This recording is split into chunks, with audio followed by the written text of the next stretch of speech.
Hello again everybody and welcome back to the channel.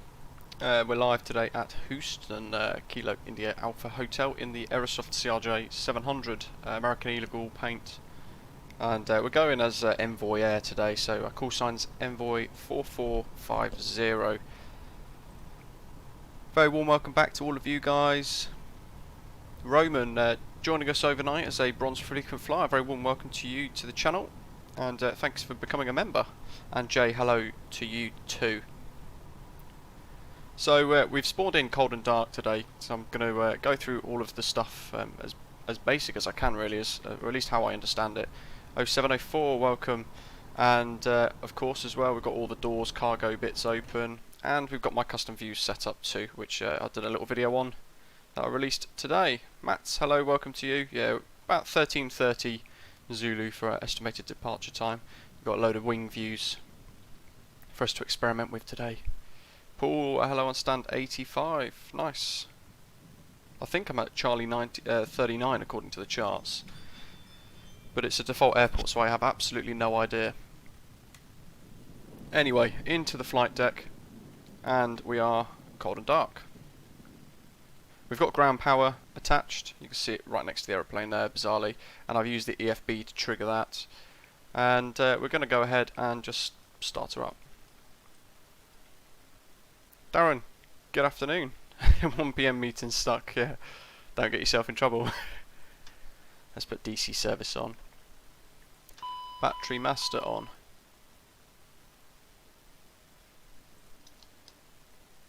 And external power, AC in use. So,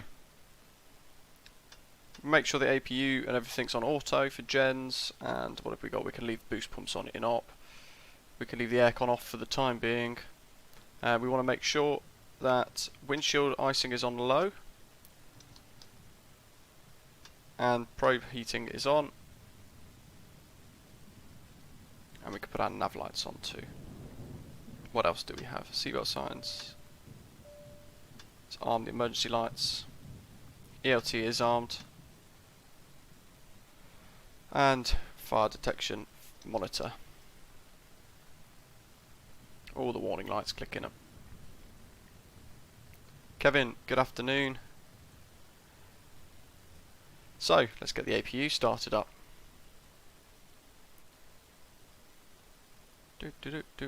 Fire detection, all that's done. So, APU, power, APU in byte. That's disappeared. APU start. Commentator, hello. Yeah, it went well. It was extremely busy though, so yeah, I did struggle keeping up with everything, but it was a fun giveaway. Let's get some dome lights on. Put standby lighting on as well for the compass there, and we're basically going to watch the APU fire up. Luke Gamer, hello, welcome.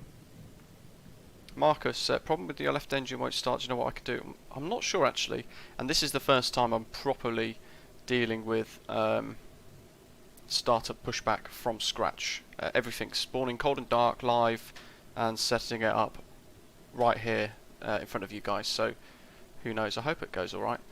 APU is going to switch to available shortly, he says. It should do anyway. And let's have a little look at our sim brief flight plan. So, my briefing. We've got the Indy 7 departure to TPAC, direct to LIT, Juliet 180, airway to FTZ, and then the Turtle 6, there's the Avail for the APU, and the Turtle 6 into Chicago O'Hare. It's telling us we need a block fuel of 5,884, so let's go to the refuel panel, power on, and we've got 4,470, so we need to increase that. 5884.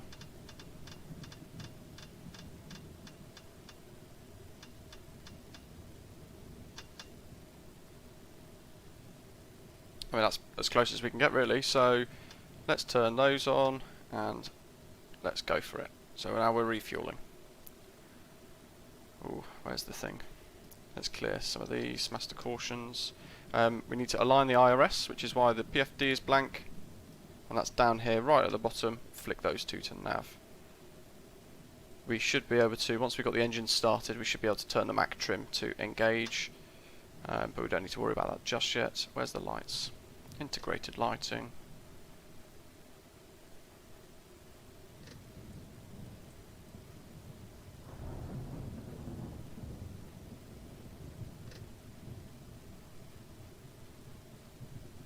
It's quite dark and gloomy today with this thunderstorm. 122.8 for Unicom, and the throttles are down and locked in the shut-off position, so that's good for us later. They're all lit up. What else have we got? Oh yeah, it's a cracking morning. Yeah, thunder, lightning.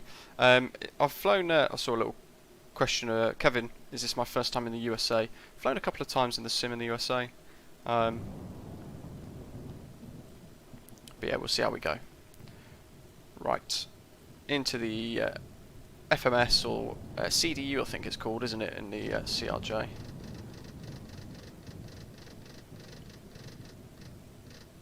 So, POS in it, and we want KIAH, gates Charlie 39, according to Navigraph. Weirdly, Navigraph isn't working for me either. Okay, that doesn't work. So, did I say I was at gate 79, I think? Not found. That's good, isn't it? Oh well, we'll leave that blank.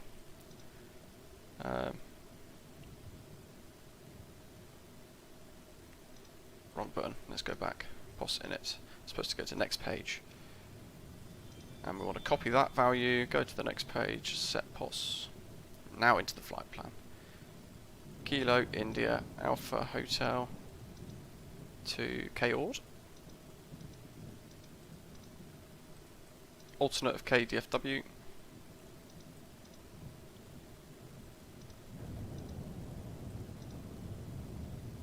Flight number ENY 4450.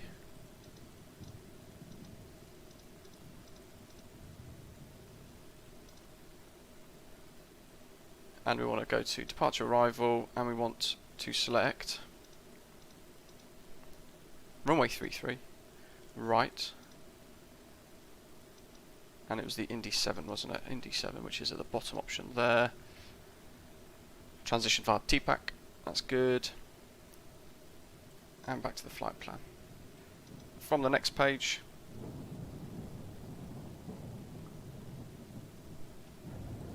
direct to lit.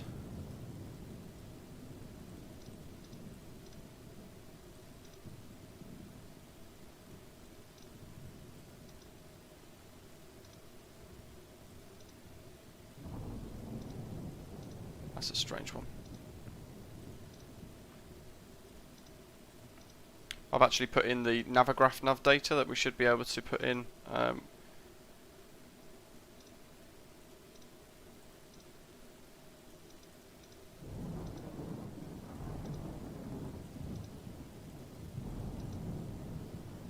Houston International Traffic, American 116, taxiing the runway 15 left, via November, Whiskey Bravo.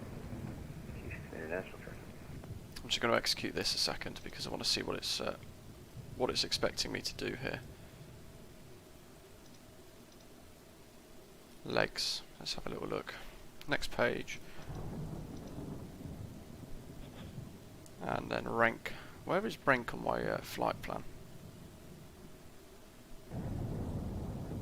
Oh wow, yeah, rank's right at the bottom. That should be at the top. So vector there should be rank, which is bizarre. So that's why that's gone a bit weird.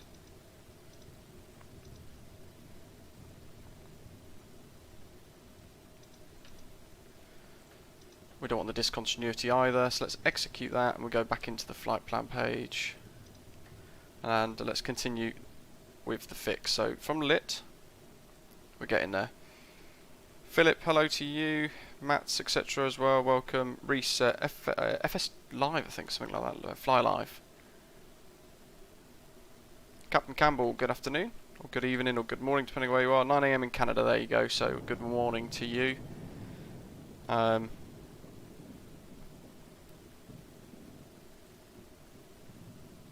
Oh, Jurassic, that's really sad to hear. Sorry about that. Sad times. Hope you're doing alright.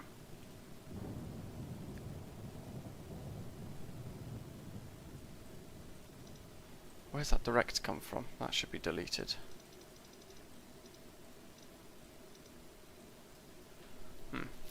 Juliet 180. Wonder if I can overwrite it. Yes. Juliet 180 to FTZ.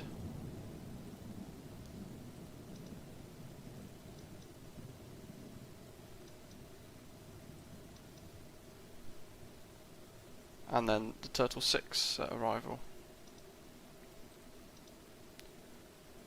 So we can go into here, click it twice, go into the arrival tab.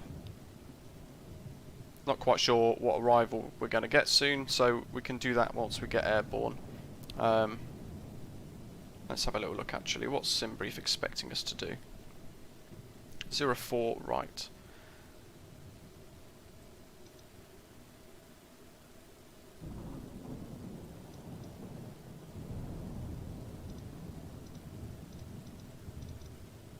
Wow, what is going on here?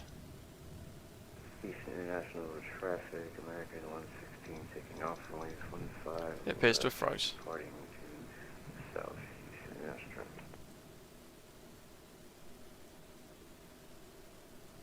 Maybe we've got too many arrival pages.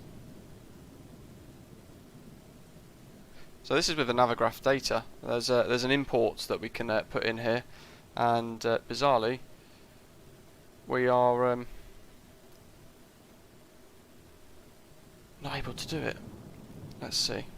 Anybody got any suggestions in the live chat?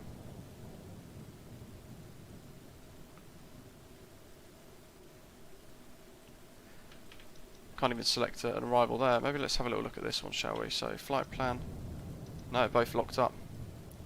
Wow. I wonder if it's the fact that we've got Navigraph data installed.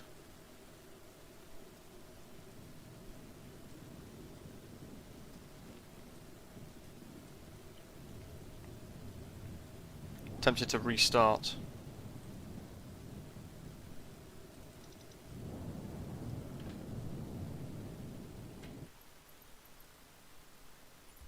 Because we've not really got far. Turn it off and on again. Yeah, I might need to. I think restarting sometimes just easier, isn't it? Because it just kills the process and then takes us back in on stand. Here's me planning for a 13:30 Zulu departure. I know there's some people that have had some really bad problems with this. I've not experienced many yet. If anything, this is because I've put the Navigraph stuff on, so I wonder if that's caused the problems here.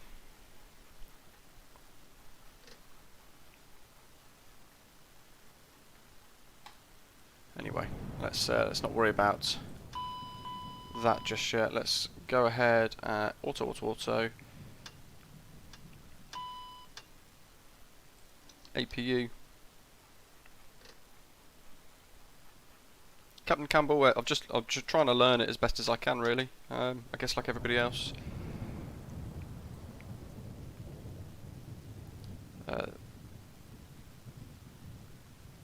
APU start. Sometimes this is all it needs. Pause just happened to you too. Is that with the Navigraph stuff? Because I'll be interested to know if that's breaking it for us. Oh, you haven't done Navigraph import. I wonder if it's the fact that Chicago's got so many pages of arrivals.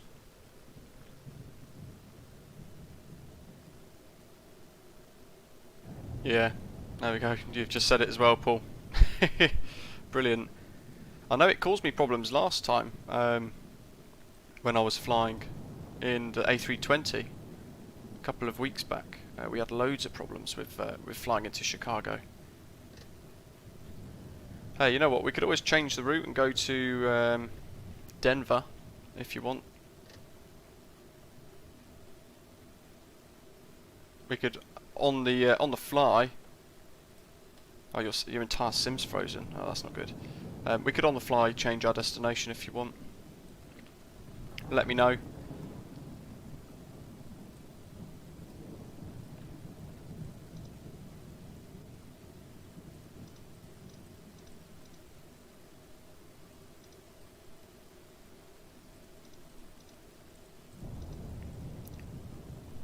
Yeah, SimPilot. I thought we were just saying that it seems like it's the fact that we're flying to Chicago that seems to have absolutely destroyed the flight plan.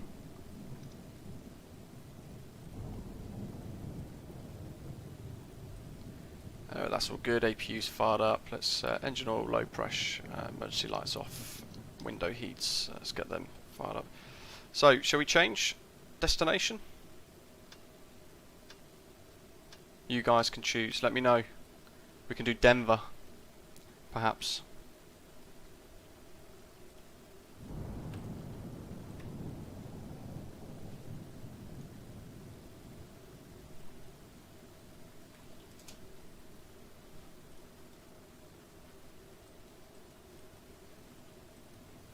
Good old technical problems, eh?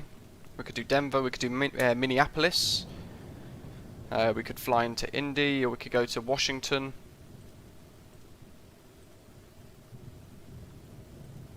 Yeah, it was 13 pages in the end.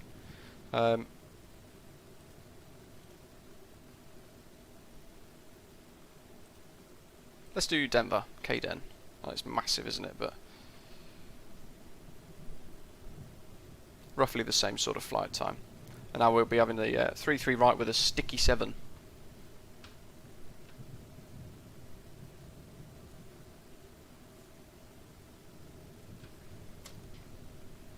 So, change of plan then, we'll go to Denver.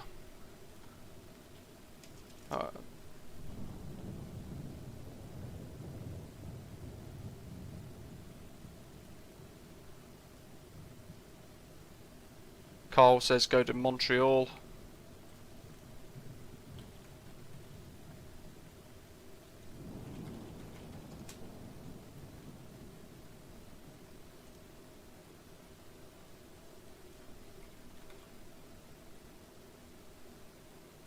Little far for today.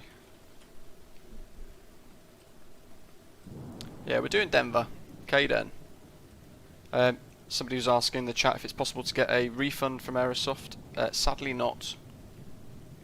Once you've downloaded it, I guess they've got no way of telling if you've got if you've deleted it really. So yeah, no refunds with them.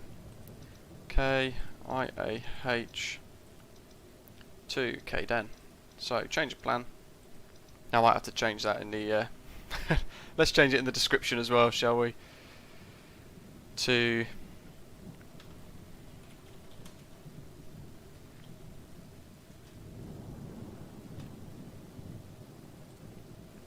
so we're going to get people tuning in, aren't we? Going, oh, I thought you were going to Chicago. It's a shame we don't have the ability in the sim to report these quickly to Microsoft. Just refiling the flight plan, because obviously it's not as simple as just selecting a new destination and cracking on. We've got to refile the whole thing on VATSIM.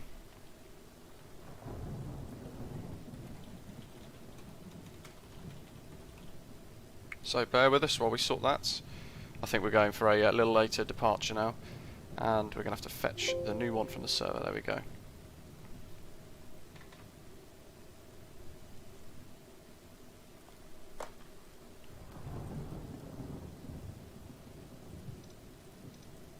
We're going to have to potentially refuel as well then. What's our fuel saying for this sector then? 405.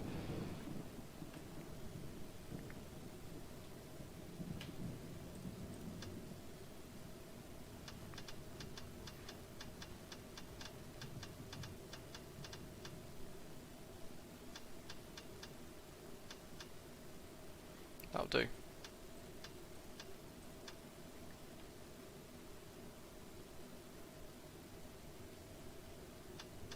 We'll do 5,500, shall we? I'd rather have more. So, Emergency lights are off, I need to arm those. Let's put them back on. Seatbelt signs on. Nav lights, logo lights. We're getting there. That's all looking good, that's fine, that is what it is, and let's continue. So, flight number, we're still going for the Envoy 4450.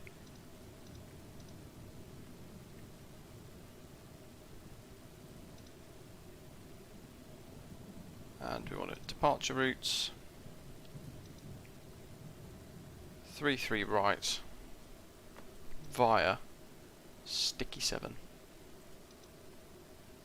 Ooh, transition via DOLEY. Yes, that's the one we want. Let's go back into the flight plan page. It really doesn't like that though, look, does it? It doesn't. Maybe it doesn't like Houston. Look at all these discontinuities. Sticky to BBYSE. So, sticky to BBYSE is correct, but then what we should be doing is going Spicer.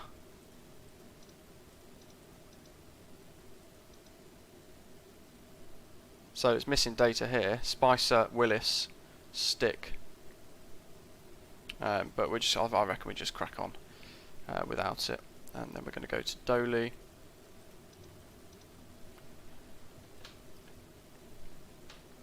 So, from DOLEY, we want direct to ADM. J52. We'll see how far we get, guys. J52. Might have to ditch Houston as well at this rate. To LBL. I wonder if it's Houston as well. Direct to HALEN.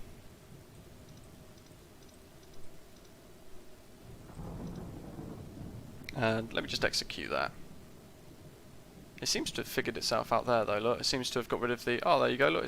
It's cleared the discontinuity there. We've got one at the end, of course. Which is trying to take us back on page 3 to Stick. But we should be able to delete that in legs. But that's correct there, that's looking good. Then discontinuity to BBYSE, then discontinuity again. Let's delete that, delete that, delete that. Execute. I'm not going to touch anything else on that page. Leg wind, plus 9 degrees for the ISA.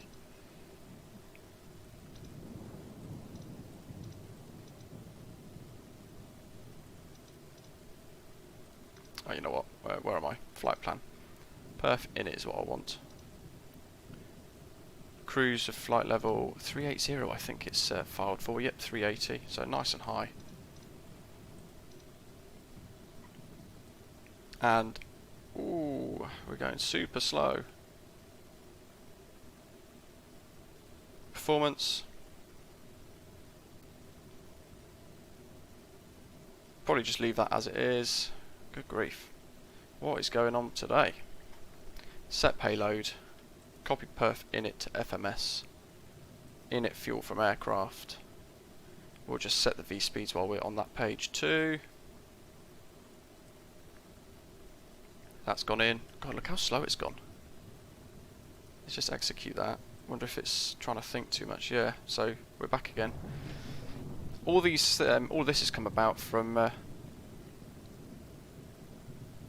having all of, well, maybe the Navigraph stuff today, perhaps. Transition to flight level 180 for the US, that's good. And it wants a target of Mach decimal 74 at cruise, 290 and Mach 74 on conversion to transition to flight level 180, 250 below 10,000. Perf init. Alternate cruise, we can go for like 360 perhaps. Next page. So that was plus 9. And what else have we got here? Headwind of 57. So H57 for the cruise. I won't worry about the other bits.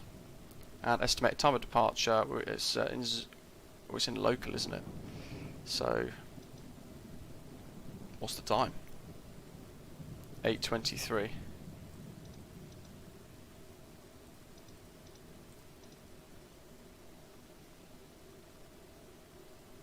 That's bizarre.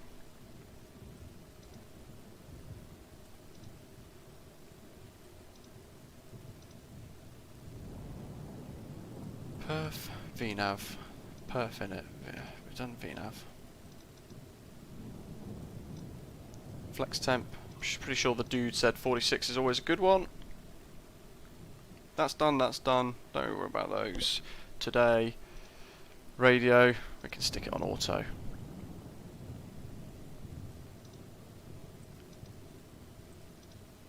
Let's put that on VNav. That's all looking fine. MFD advanced, which was it, that one, or was it? That was in the radio page, wasn't it? There's a ghost page in here, so ENY 4450.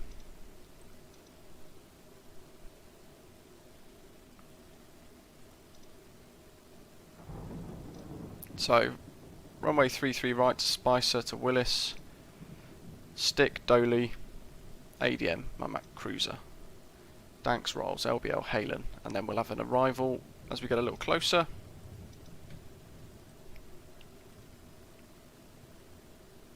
Yeah, SimPilot, it shouldn't matter, and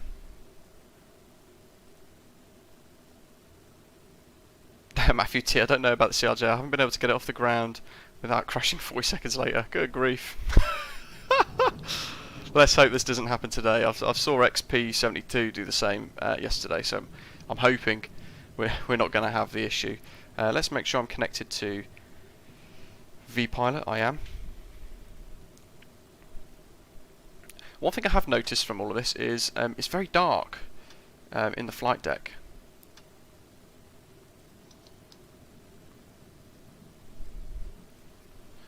We need to make sure we've got the METAR.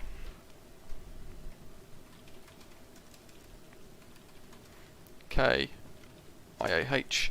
So we're 310 at 12, gusting 18 knots.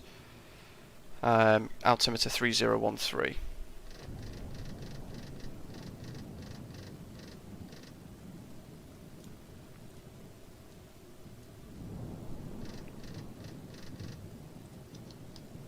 Let's see, 3013.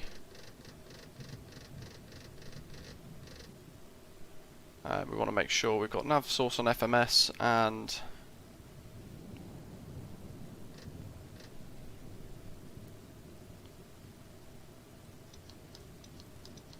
FMS1. V speeds are set. Pretty sure I've clicked that. There they are. So let's go to V speed references.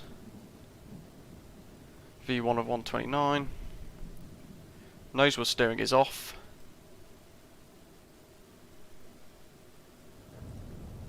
Chrono start. I think we're pretty much ready, guys. Let's get the beacon on, shall we? We'll turn the wing inspection lights on too.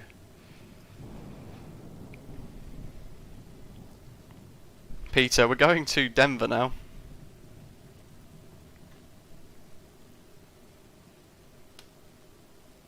Houston traffic, Envoy 4450, radio check.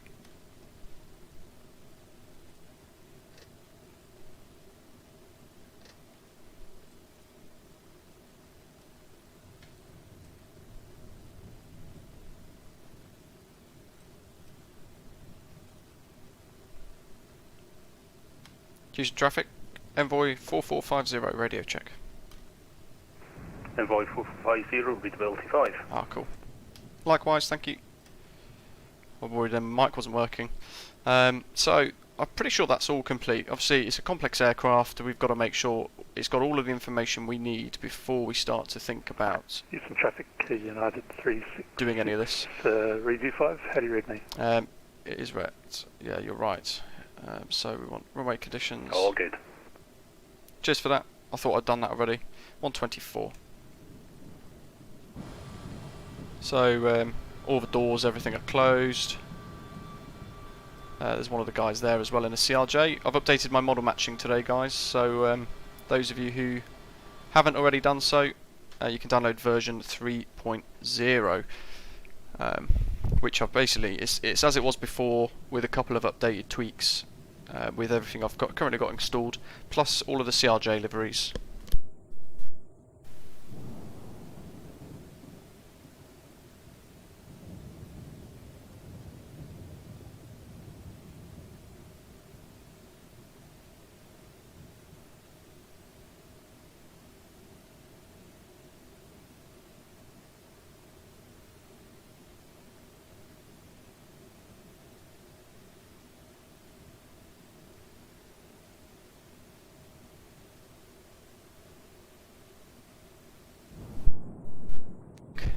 We are ready. I'm just trying to get my navigraph sorted out as well, so that I've got the correct SID. Where is it? Sticky, wasn't it? Sticky 7 RNAV, and target of 12,000. Wow. Eventually, anyway. So let's get that set. I think we're ready.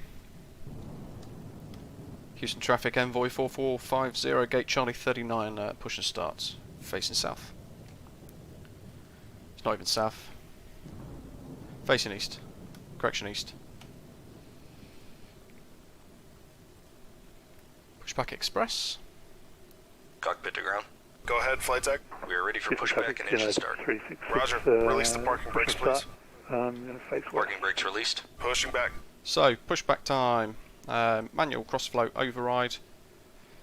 They're all set to auto. Beacon is on. Probe heats, windshield heats, etc. as required. Air conditioning is on currently as well. Boost pumps 1 and 2 on. Make sure that we've got the refuel panel switched off. That's a good point. And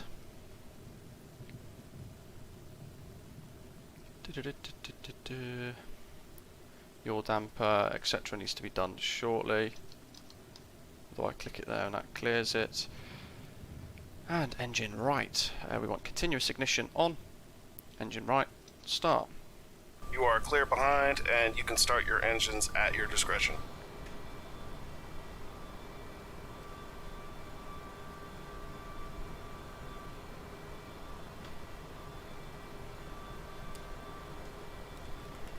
We'll have to start turning here, I think. Oops, we're going back to back here. Hydraulics are already on auto, sim pilot. They're already on auto. Houston traffic, Blue Streak 700, push and start 25, into the cul-de-sac. 23. Come on, watching the N2 coming up. It's kind of difficult to push back at the same time. Touching 24, idle. Watching the M1 come up and the N2. Oil temperatures rising. Hey, there's a CRJ and model matching right there. Looking good.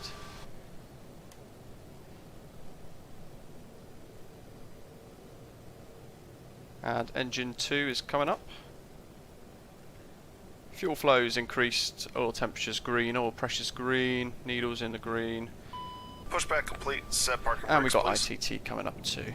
Parking brake set. Roger. Okay, the Yeah, we're tow still bar starting is from disconnected and the equipment is KIAH. clear. We will see you on the right-hand side with the pin.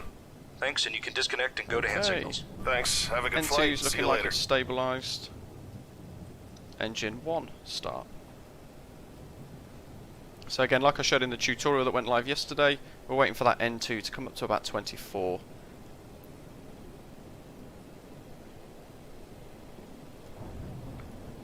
Then we have to unlock the throttle, move it into that idle position like the other one. So watching it like a hawk. There's a lot more, certainly a lot more to do in this than the Airbus. So I really enjoy it. 23.9, unlock, idle. And watching that N2 rise. Yeah, make sure they're both on idle there. And it's coming up. Let's check out some of the views. Tug's gone away, he's back there. There's one of the guys pushing back.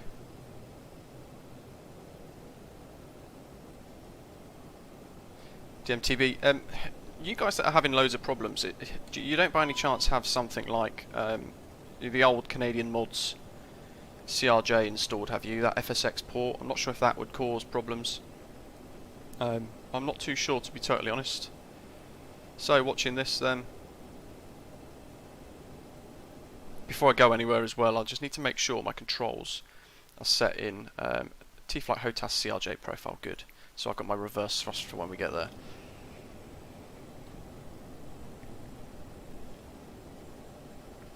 Where's my call view here? Let's get flaps to 8.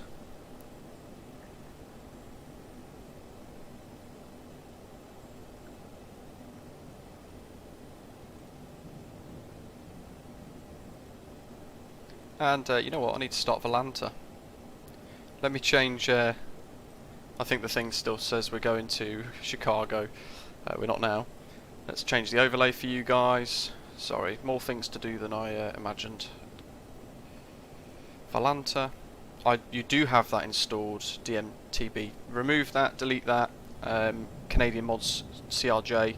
What I would probably then look at doing is downloading from scratch the CRJ again from Aerosoft, and hopefully that might clear the cache and things. I'd imagine there's a clash between the two, and if there is, that'd be interesting, because if there is a clash, it would suggest to me that they may have taken something from the FSX Aerosoft CRJ. A little bit strange. So we've got Mac trim and stab trim. Let's Mac. Interesting Mac trim. There we go. Lovely. And that's cleared. Continuous ignition, manual crossflow, spoiler stabbing test. What we need to do is set that takeoff trim of 7.2 there, guys. So looking at that value, and I'm using my keybind on my joystick to get that set to 7.2. There we go. And taxi checks look like they're done. Houston Ground Envoy 4450, taxiing to hold point Whiskey Mike runway 33 right via Romeo Alpha, Whiskey Bravo and Whiskey Mike.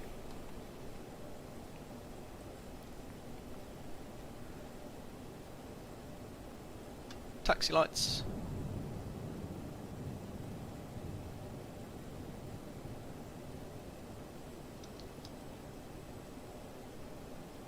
Make sure bleed and stuff is on auto. One thing I have noticed is it's very quiet in the flight deck on here. Auto, air conditioning, etc. is on.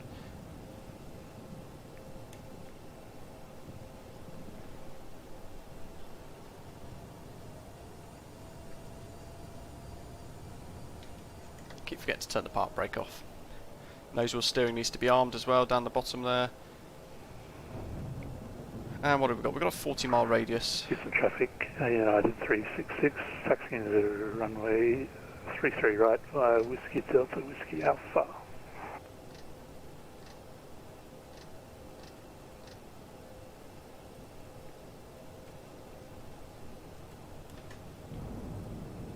One thing that is interesting is I actually have no idea where I am, because my Navigraph graph isn't working. And taxiing on idle. Let's have a look at some of these other things here. So I've been working away making the tutorial for showing you guys my custom views. So that's what you're seeing today. Oops. Houston traffic, Blue Streak 700, taxiing to holding point Whiskey Mike for runway 33 Romeo via Whiskey Delta, Whiskey Alpha. Matthew. I really like it, I've got to say. November Bravo, November Golf. Do they exist? Oh man, are we all the way over there? Didn't realise we were the other side of the airport. I was just about to say, because I could see you moving. Ha! Yeah, I'll follow you guys. Well, Right, there we go. Off we go. We need to go. This shows I rely on Navigraph too much.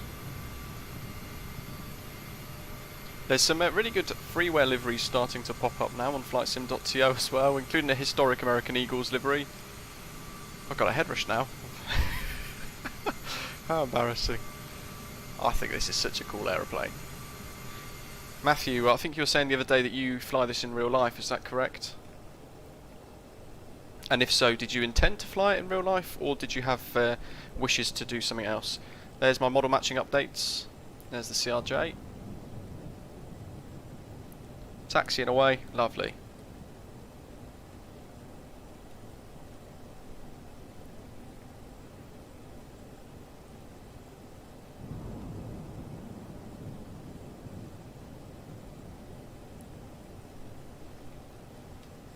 Yeah, so those of you with problems, I've seen various issues being raised in forums and things, and the first thing I did think of was, I wonder if they've got the CRJ from Canadian Mods installed, that was the FSX port, because I know a lot of these things can cause problems. So make sure you don't have that installed. But we're on our way. I didn't follow the checklist strictly. I'm not a real life pilot, of course. Thrust reversers need to be armed.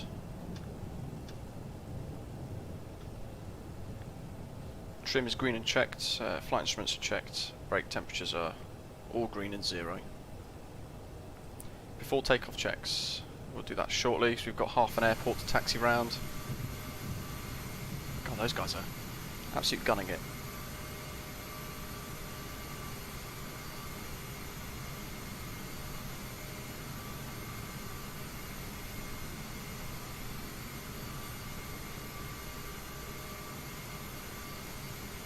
Exile, I would agree there. There's been some various concerns about the legalities of some of the mods that team has come up with, sadly as well. Various issues like that Thomas Ruth A330 that came out. I'm trying to catch up with these guys, so we have a couple of CRJs moving. Now, an interesting note, and I didn't know this until Aerosoft actually told me, but Microsoft Flight Simulator, the way the screens are developed, it looks like we've got rain and things here. The reason why the wipers don't do anything are because the wipers work on the outside of the screen, but bizarrely, don't ask me why, because I don't know, but Aerosoft have basically found that glass in Microsoft Flight Simulator, Microsoft Flight Simulator, it's sort of like 2D almost with an infinite depth. So what we're seeing is rain on the splash screen, on the windscreen, but the rain's actually falling on the inside of the glass. So you can see there, actually, that's really clear. And I didn't notice it before, but I've noticed it on the A320 and other aircraft as well. The same behaviour happens. So that's why the wipers don't do anything in Microsoft Flight Simulator, because of a really bizarre configuration. Oh, there's a... God, this weather's really coming in.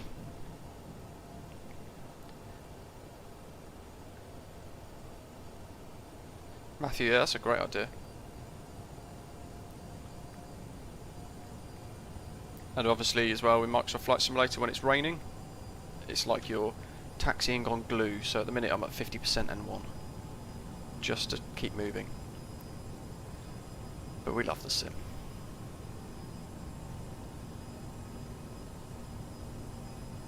It's very hands-on. So today's flight, around about 2.5 hours or so. Not flown to Denver before in the sim actually myself, so looking forward to that. And we've got the floods on max we have. We could probably turn them up on this side as well. Get a bit more lighting in here. Probably a bit better, isn't it? Get everything on max.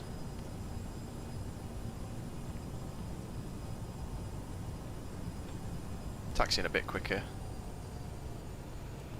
Should probably put the flight director on as well. So lights and strobes as required. Fuel cross flows on manual. It is, and cross flows off because the lights either side of it were off. Flight attendants are advised. I'm pretty sure I've not had any announcements today, but I'm pretty sure I set them.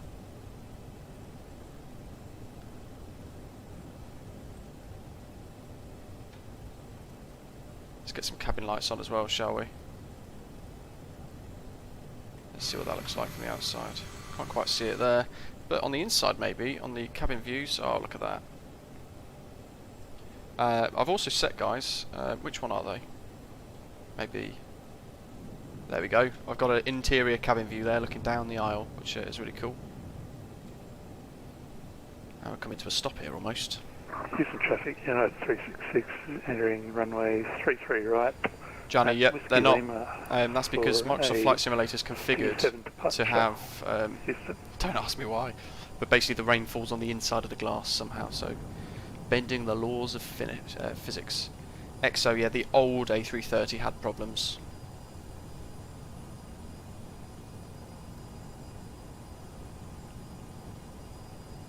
EXO. Yeah, Asobo will fix that by moving the wipers to the inside. Camera Mini, flying the A321XF plumb to get to higher than flight level 330, can't go faster than 270 knots. Is it normal or not? Take a look at your central gravity, have a little look at, you've got icing, make sure you've got icing switched on in the A320, and that should help. Anyway, let's get that off, put the wipers back on park. I do love this aeroplane, I think this is fantastic. User, no problem at all, I'm glad that's it's all been helpful to you. I think we're on Whiskey Bravo, no we're not, we must be on Whiskey Alpha. I've forgotten how bad it was to have standard.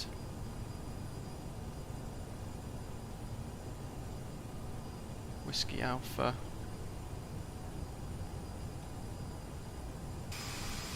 I've forgotten how bad it was to have standard default airports. Reese is asking, do I think it's worth it? There's one of the guys there lined up ready. And I love how we've now got CRJ's model matching. Head to flightsim.to and type in MSFS or VATSIM model matching and my file should pop up. Again, it's not perfect and you might need to edit quite a lot. We've also got a member of the community, MC Carl. I'm not sure what his username is on the chat here actually, but he's been working really hard at making a fantastic program and I can really recommend it. You know, it's looking very good so far, and we're testing it in alpha at the moment. So when you install it, what it does is it basically scans your entire community folder and builds a VMR based on that. So look out for that. Really promising. Houston traffic, Blue Streak 700, line up and hold, runway 33 right from Whiskey Lima.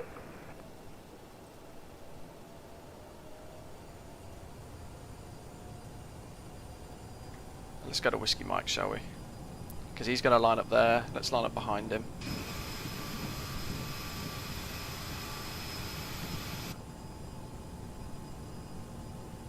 And Houston traffic, Envoy 4450 is going to line up in turn sequence number 2 via Whiskey Mike for runway 33 right.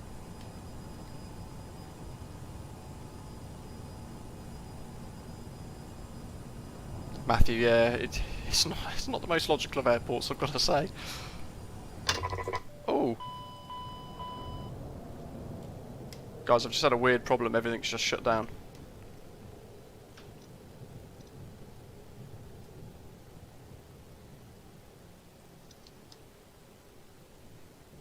Houston traffic airborne passing 1,500. What was that? This happened to me the other day as well, and yeah, it's reverted itself back to cold and dark. I'm gonna have to select ready for taxi there, just automatically, and get it done. Well, this is good.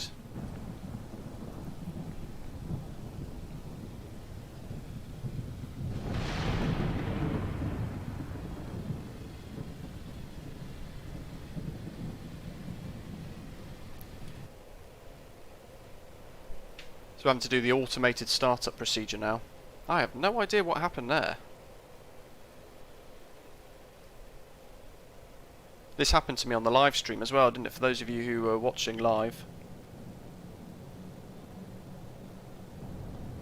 No idea how or why. At least our fuel stayed the same.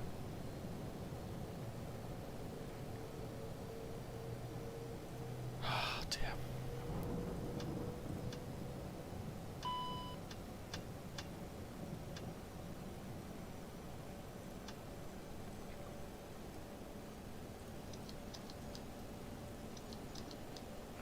I'll have the beers ready for you at Denver.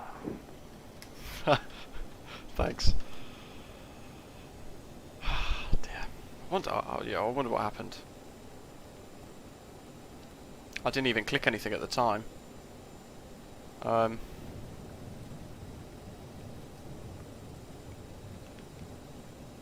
Jesus. Let's see. No, it wipes the flight plan. That's bizarre. It reverted itself straight back to cold and dark. KDEN, isn't it? KDEN.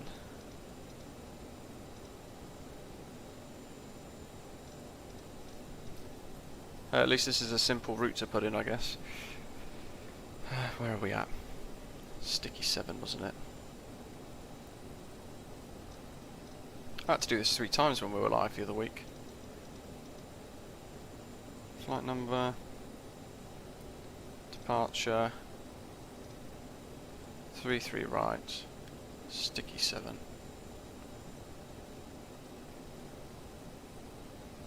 Flight plan. Sticky 7 to DOLEY, direct to ADM. This is good, isn't it? J52. Has anyone else had this sort of weird behaviour? Oh, good grief. LBL. Direct to HALEN.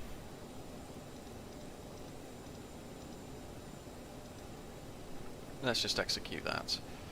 Performance init page. It shouldn't take too long, this, guys, I don't think. I thought it was weird because we weren't getting...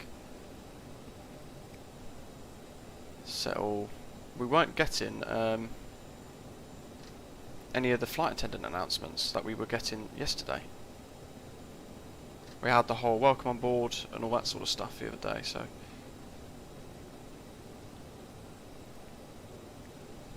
I wonder if there's a weird trigger where it's unlocking itself, perhaps, and it's dropping itself off into shut-off. VNAV.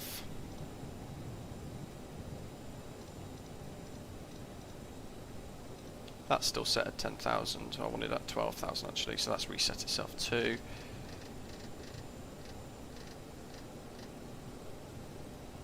I think we're getting there. Let's get the part break off and just start moving forwards while we finish this off.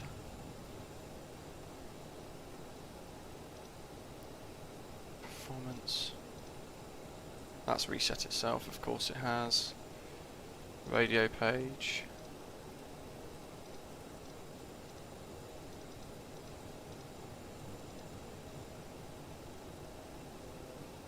I wonder if it's something to do with the lights. What?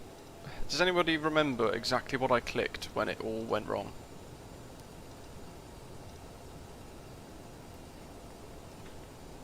Come on, don't need 50% M1 to taxi in rain.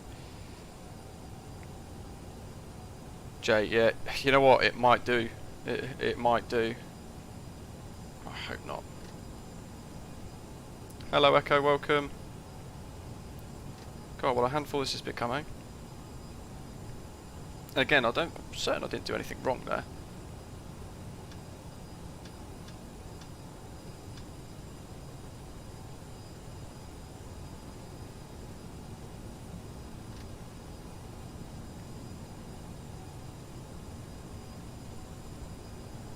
Well, I couldn't have done that any quicker. They're on low, they're all still on, so that's weird. There's definitely some button that's toggled.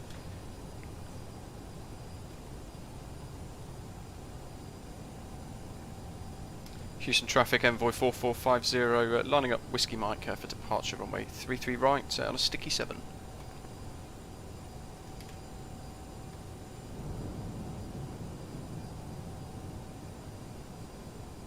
XR. There's got to be, hasn't there? There's got to be, but I'm not sure what.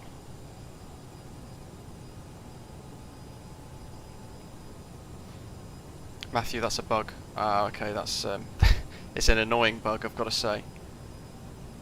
But hey, we've got that back nice and quick. I've just noticed the trims reset, so let's get that back to 7.2. There we go. Just noticed that in the corner of my eye there, thankfully.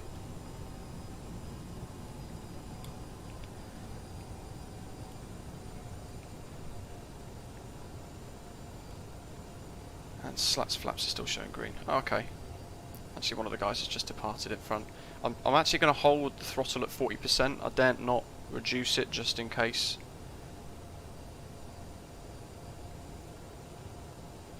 And I've just noticed as well, FMS1.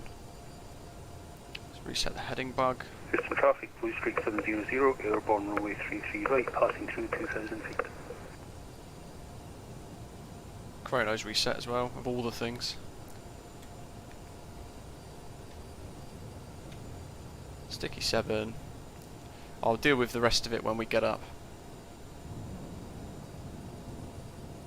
And let's use, that's because of the horrendous weather, let's use the heads-up display, shall we?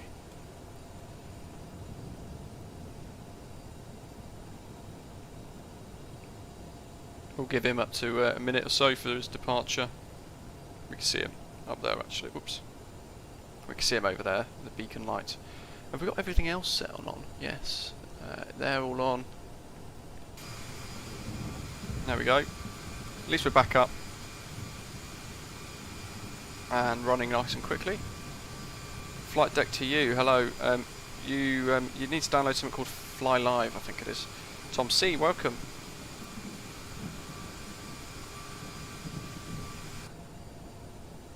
There we go. Envoy 4450, departing runway 33 right, sticky 7. Before we do actually, let's hit Toga. On the PFD, TOTO.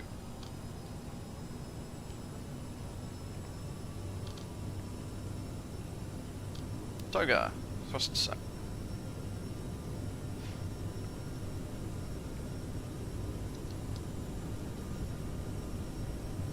V1 at 124 today.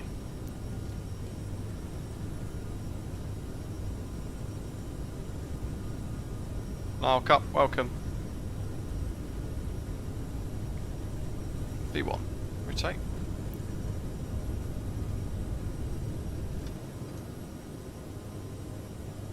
And positive rate, go up.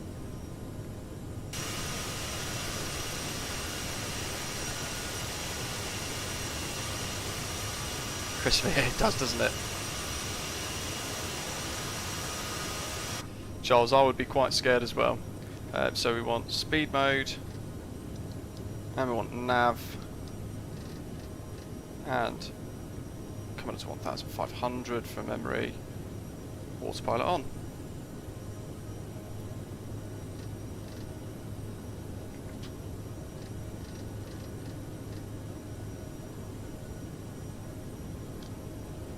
And we make sure the throttle's in the climb gates.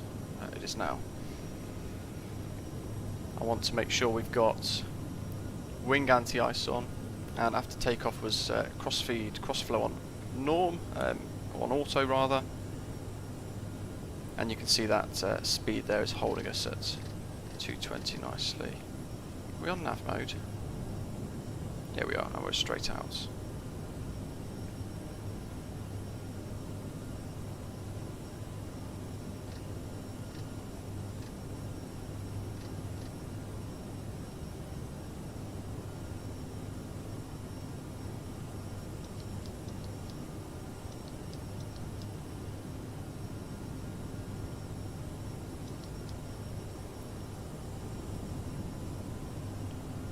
And we're climbing. Let's make sure we've reset the heading bug.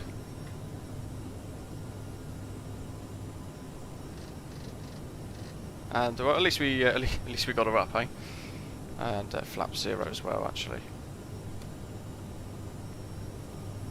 There's my little cabin view of the bits there and through the clouds, looking sweet. FM1 Crew, I'm surprised you haven't downloaded it yet. The guys watching FM1 Crew is one of the guys that won the giveaway the other day for the Aerosoft CRJ. So congratulations to him. He guessed the very absolute closest landing rate, so did really well. Had faith in my landing ability.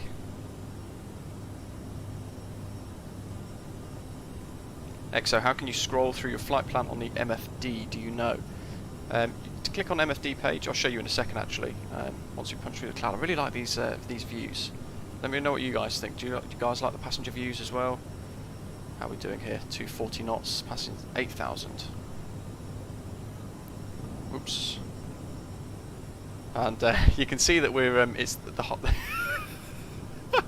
the cabin's hollow because we've got cloud in the cabin. Never thought I'd say it.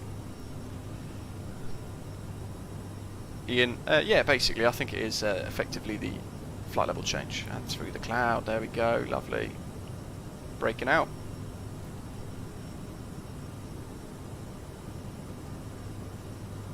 And back in again.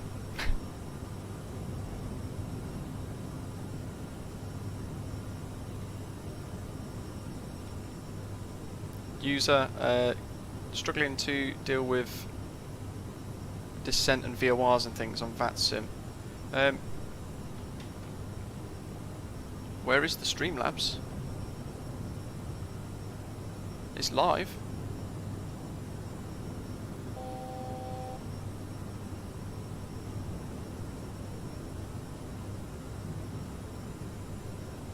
Yeah, Streamlabs should be working. The ticker's moving around at the top of the screen, of course. Yeah, where is the donate link actually?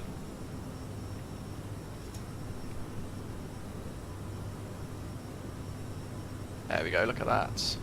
Let's get rid of the hood, shall we? Appreciate these views. I do love this aeroplane. Yeah, there's a few bugs that we've just experienced there. That would make it difficult if we were on VATSIM with a controller that was actually with us as well. Let's make sure we disarm the thrust reversers as well. I forgot that. That's important, guys. Yeah, so you can go into legs here and look at your flight plan route.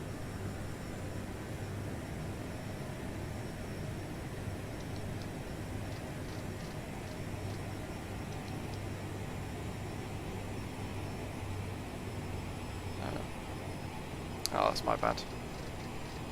Let's keep her climbing, shall we? What do we want? 380, wasn't it?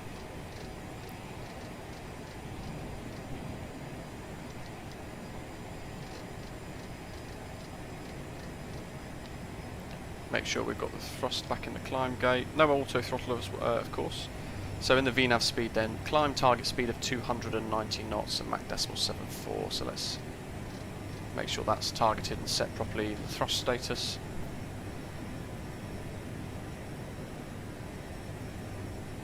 Commentator, no, it's Houston Tower is online, but not for KIAH. John, it's going all right, but we had another weird bug where we were taxiing, got everything set up really nicely, and then bizarrely, Ladies and gentlemen, we are now serving sandwiches. it all cut off just as we were about to line up and depart. So I'm not quite sure what happened there.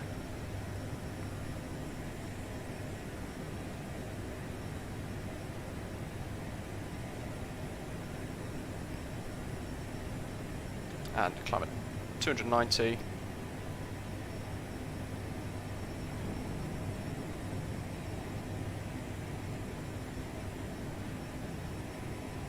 Make sure we're still in nav mode. We are. Let's increase the range, which is that one. Yes. Is there a auto throttle in the CRJ? Hey. If so, how can I turn it on? Mats, Thanks. there's no auto throttle. So currently we're climbing. We need to go standard pressure. Currently we're climbing, so we can set speed mode with the altitude that we want to climb up to. So in this instance we've got 38,000 feet.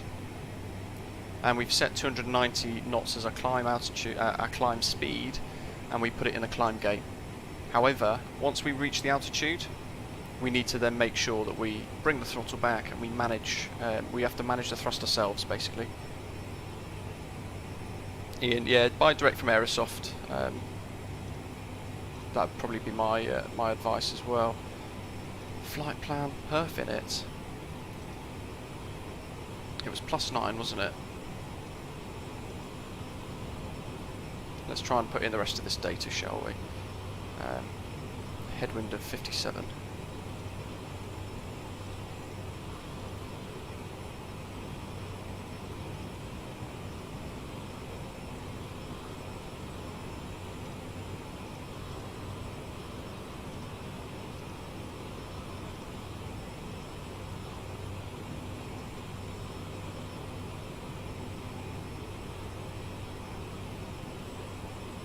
Not quite sure what that is. Vectors. 600. Whatever that bracket says 600 is there. Let's see if we can delete that. I don't think we can.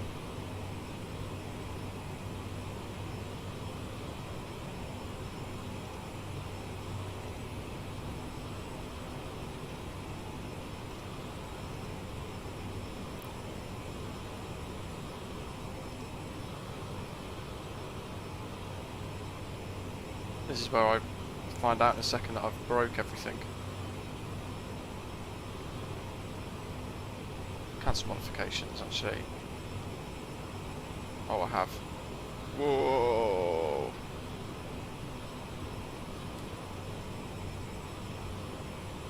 So I've given it too much to do. I'm just gonna... Yeah, I've gone down to like 10 frames per second.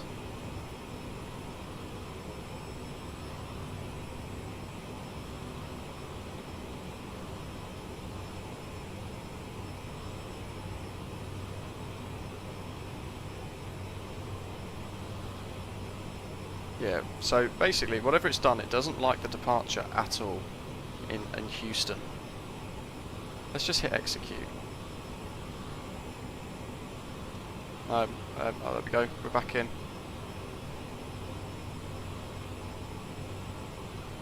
Let's go heading mode.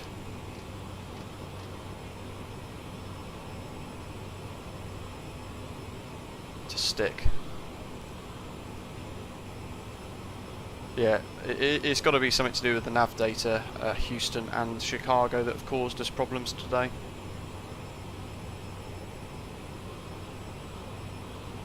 Very bizarre. As you can see there, as I was trying to edit it and cancel stuff, it just all started to break again. Not quite sure what that line is for.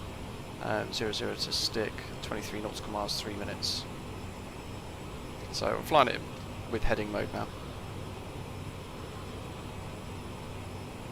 Yeah, Christopher, you know what, it's a great aeroplane, but yeah, it shows how bust up the, I guess how bust up the SDK is. But I like it. I like the plane, definitely. Certainly enjoyable, but they're just some of those bugs need to be ironed out.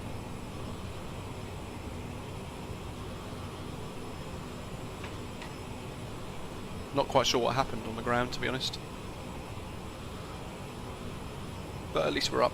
Hopefully you guys are enjoying it. Effectively 2 cold and dark startups almost.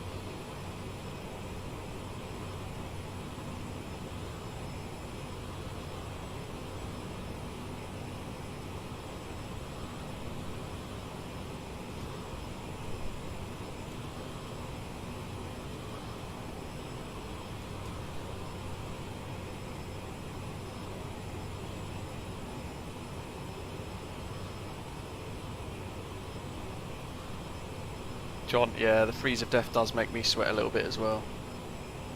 Ian's asking if there was is there just one package to choose from or multiple when you go to buy. So if on the Aerosoft website, there's a big splash screen at the very start showing CRJ550/700. If you click on that, that's the one for Microsoft Flight Simulator.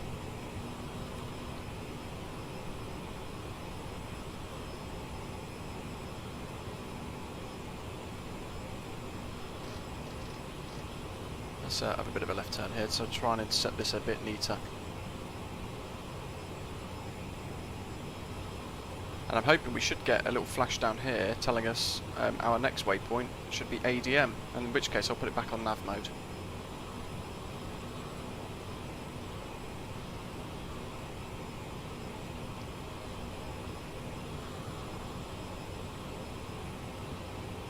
What are we climbing at? Mach 0.74, that's all fine.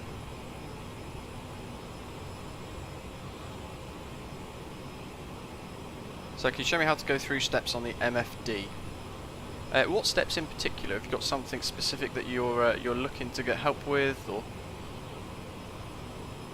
There we go, ADM. Let's go back onto nav mode then, and we're turning to follow the flight plan again. We fixed it.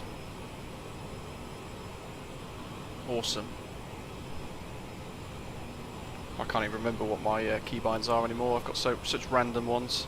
But hey, we're up, and you know what we need to do? I did forget. I need to turn the seatbelt signs off and the landing lights.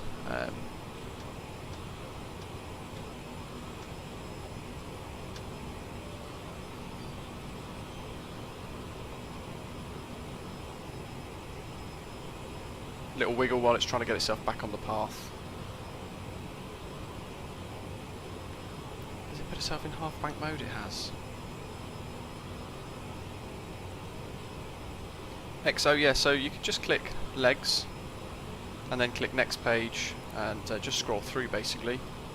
Or you can click departure, and you can see now it's already picked up the fact we've departed, and we've only got an arrival left. But you can click it again and you get the splash page for both options. So for your arrival you could just go into it and you could choose whatever airport you want and tie it up with your arrival routes as well. I'm worried about doing that just yet, in case we encounter some problems. I'll probably do it nearer to Cruiser or Danks.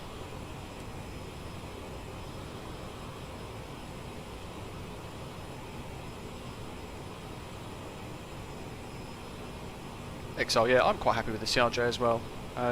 Yeah, I had that issue just there. That wasn't ideal, I've got to say. But it's likely going to be a keybind issue more than anything, I think.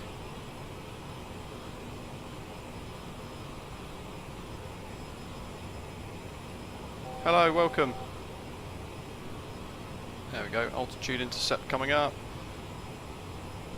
And what's our cruise target speed?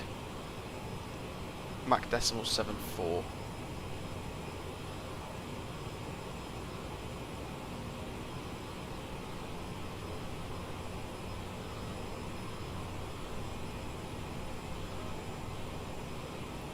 Captain Campbell, yeah, this is going to be an ILS approach, or at least that's what I'm planning for. So we're levelling off, and what we need to do once we start to level off with the autopilot, you can see it's gone onto hold mode to capture that flight level 380. We're going to have to edit the throttle position. We have to move the throttle position, I should not edit. Oh, that's pretty good, some floor lighting. In order to try and hold our speed of Mach 7.4.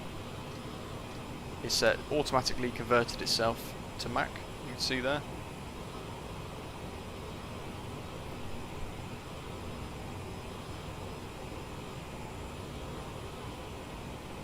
Charles.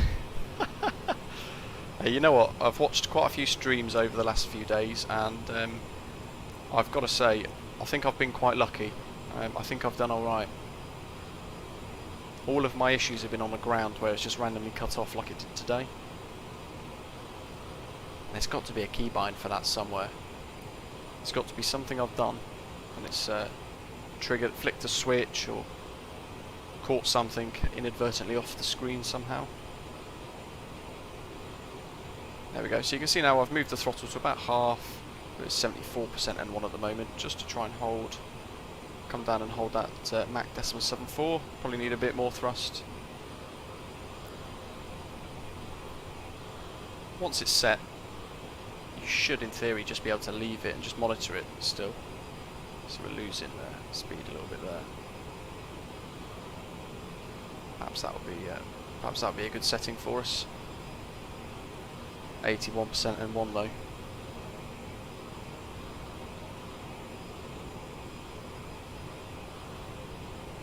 John, nice. Interestingly, I've let's see. Yeah, so that speed needle looks pretty set, but let's just go one tiny bit more. I want to try and get it nicely in that margin, inside that little bite point of the target.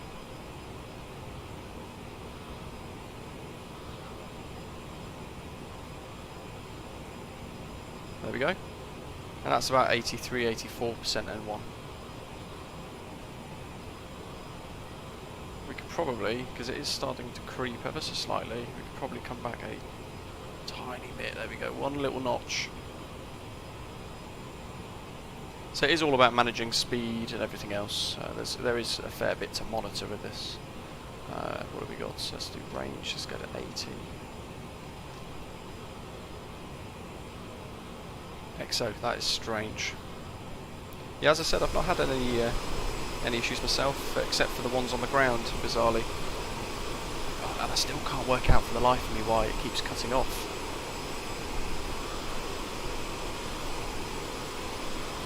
But again, once we're up, I don't have that problem.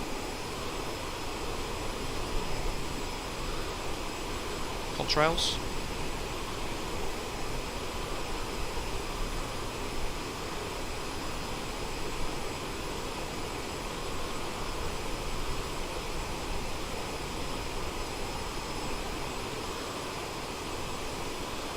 Yeah, John. The biggest thing there is dealing with managing the throttle in this aeroplane.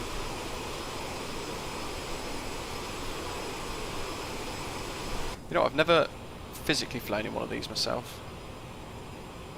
Let's come down a tiny bit more. Spitfire, keep over speeding and crashing. Yeah, you know what? It does take a lot of getting used to. I think Matthew mentioned the other day. He was in the chat earlier. I'm not sure if he's still about. He mentioned on the live stream giveaway. Oh, hello. What's happening there?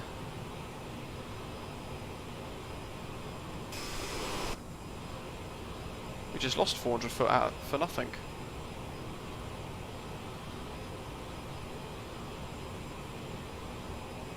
That's got to be a bug as well, surely.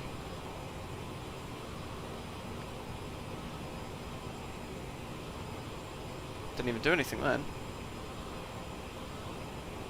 Altitude hold is still on, nav's still on, we're still at 38,000. You know what, I had a mild panic then, thinking we were just about to fall out of the sky for no reason at all. Anyway, I'll put in some more thrust just to help us get back up.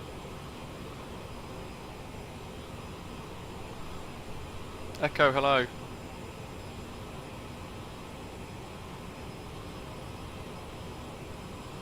Let's get that thrust back to a reasonable setting.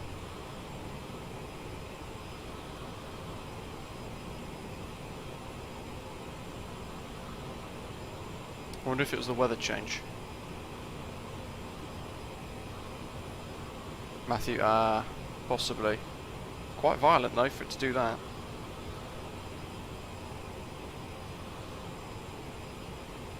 I've not noticed it in the I've not noticed it in the A32NX, so perhaps that's why. The Warracorn, welcome. Hope you're well. Oh, Philip's had the same issues in the A20N.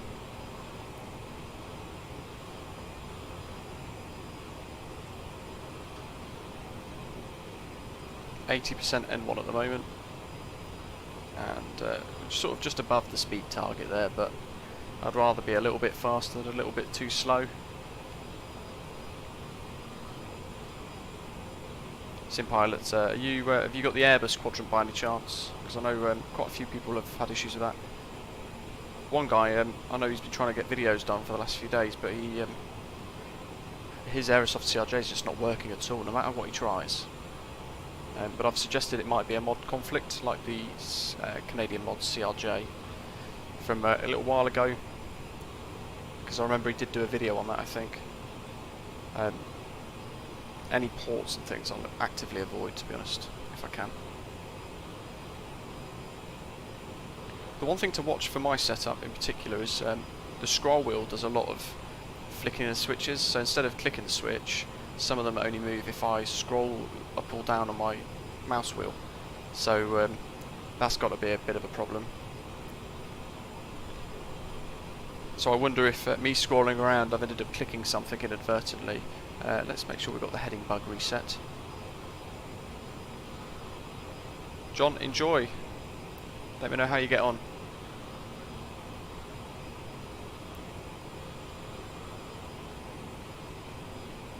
Exile, smart move to be fair. And we're holding our speed quite nicely there as well. Now, there we go. In the target, 38,000 feet. There goes the next level, bizarrely. I'm just going to leave it to do its own thing, I think. And we're 81.2% N1. I think the aeroplane will just let it settle itself down here, so I'm not going to move the throttle anymore because it was in quite a happy position. So I'm just going to let it settle back on flight level 380, and the speed naturally should come back down with it as well. At least that's what I think.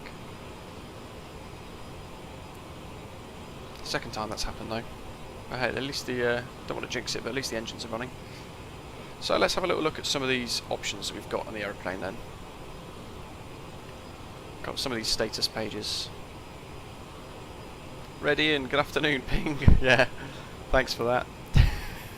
I'm very good, thank you.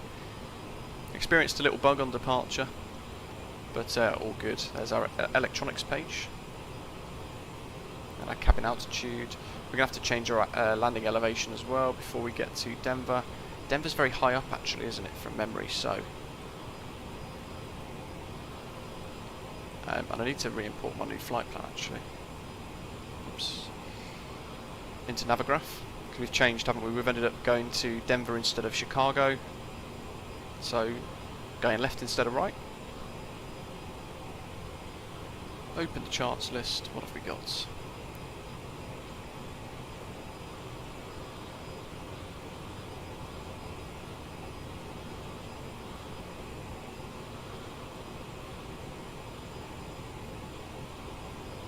Elevation of 5,374 roughly.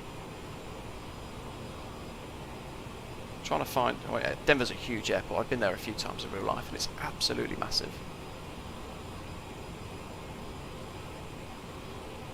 So it's just trying to get... you know what, actually it'll be on the approach plates. Airport elevation 5434. So... in here we can spin that. That's on 280. Press and hold it, actually that works. 1160. Ready in. You bought it, that's good. No updates yet. There's a couple of things that we've had to deal with today, of course. 2,540. What do we want? 5434. Let's just make a note of that.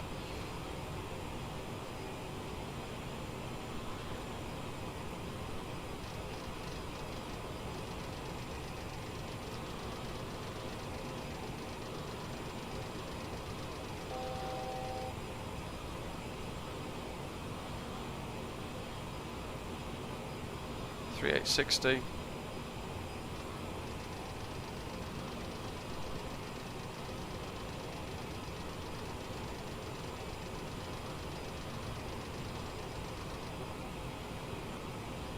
$5,420.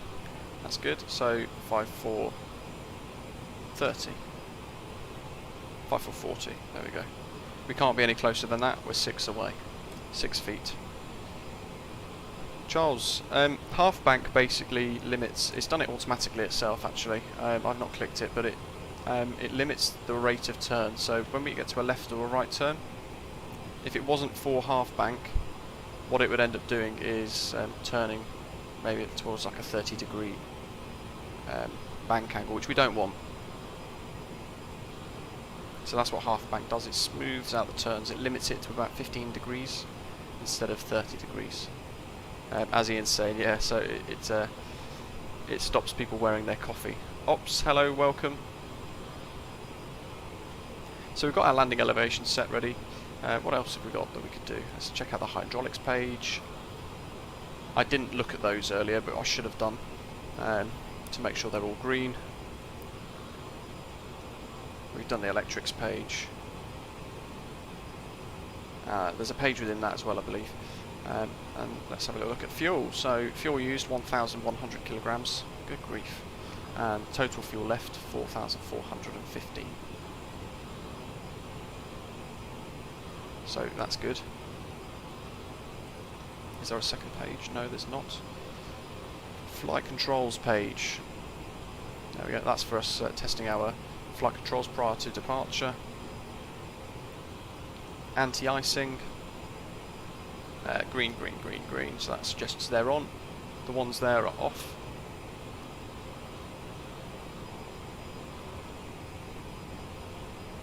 Matthew, that's really good to know. Thank you. I really appreciate all your knowledge, by the way, helping people in the chat, explaining bits about the CRJ. Let's get some thrust back in again, shall we? Because we've it's done that weird thing where it's changed the pressure again and dropped it down. But in doing so, in this instance, we've actually lost a bit of speed. CAS. Let's see, menu. What does this do? We don't want to reset that.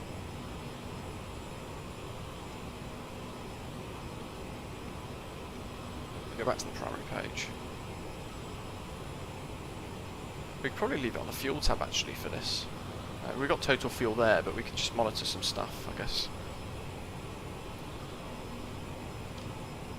And of course we can have Skycam on. Having a look at things, we have a look at Mathis's face. Mathis from Aerosoft. And there's an aisle view there.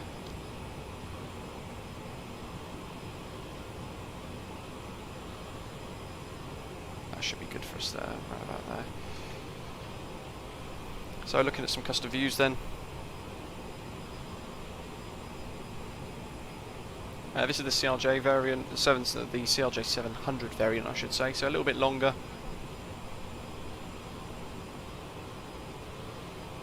Oh, look at that view down there. That's fantastic. And there's my wing view that I've got set up.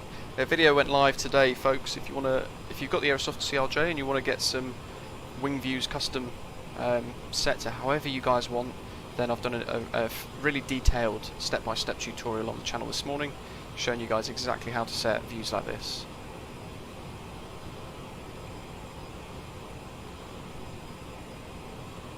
And we've got that one. We'll have a look at this one when we land in Denver as well, so we'll get the steps down and we'll flick back to this. Apparently there's an Easter egg in here somewhere.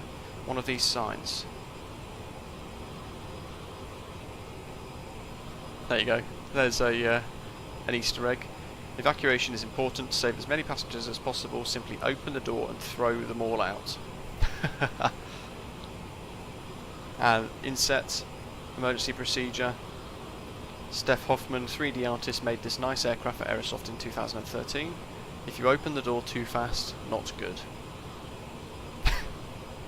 There's a few little Easter eggs dotted around the aeroplane like that. But there we go, looking really nice. I've set this view as well, so we get a bit of a bit more of a look of the flight deck as if we just come through the door. And then I've set my default one there. How it did, speed's looking good still, level at 38,000. And an ETA of 1542. So around about an hour and a bit. Sim pilot, yeah, the textures are quite low res of course. But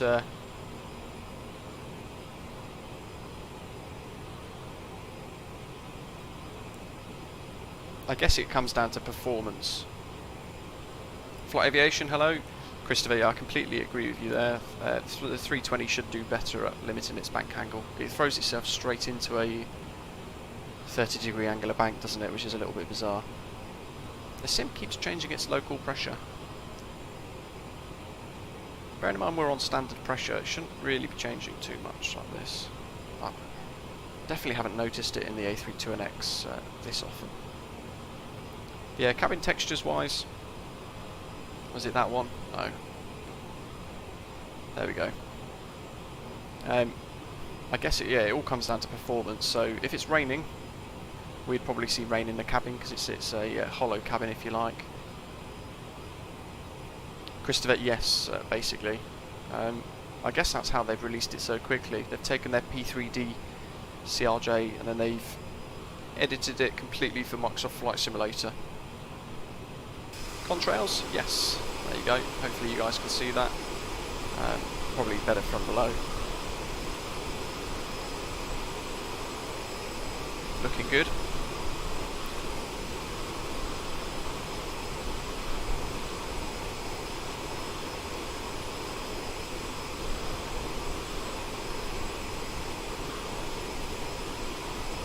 So to answer your question, we do have contrails.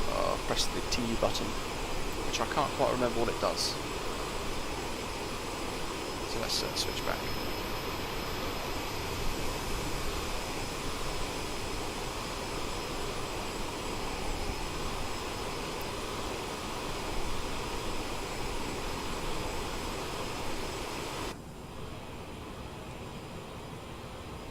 A little bit quick again. To be honest, I'll probably leave the thrust set like this around 241 knots. Just because if the local pressure changes and the altimeter here drops and shows us at a lower altitude, then we'll have a little bit of speed over the target to climb back up without losing speed. So with it doing that quite often, I'll probably just leave it set like that and just monitor it. Left turn coming up shortly, 41 miles at AEDM. Echo, that's a good question. Curious what plane am I most excited for in the sim that's been announced? Probably only counting ones where there's been substantial progress, even if it hasn't really been discussed too much. I'd probably say the Quality Wings 787. Because we know that that's coming fairly soon, and it's going to be really nice when it does come. Things like the fly-by-wire A380, I can't wait for that. That's going to be fantastic. But maybe the Sim for Flight A350 as well. Christopher, yeah. Next up for Aerosoft is the Twin Otter. Very good point there. Great, great little aeroplane. Fantastic for places like Barra, and I think Kayberg, one of the chaps on the Discord server, he mentioned a couple of really cool ski skid, put my teeth in, ski skid destinations in Alaska and Canada and things like that, so that's going to be really fun as well. Simply, yeah, functional Boeing. So I'll imagine you're looking forward to the Quality Wings 787 as well then. And am I right in saying that they're going to release it will be the 787-8 and -9, I'm assuming. And if that's the case, I'll probably always be in the -9. Captain Campbell's waiting for the PMDG 737-800. That would be nice. I would be torn between getting it and sticking with the fly-by-wire A320 though, because I really do like the A320neo. Probably more so than a 737.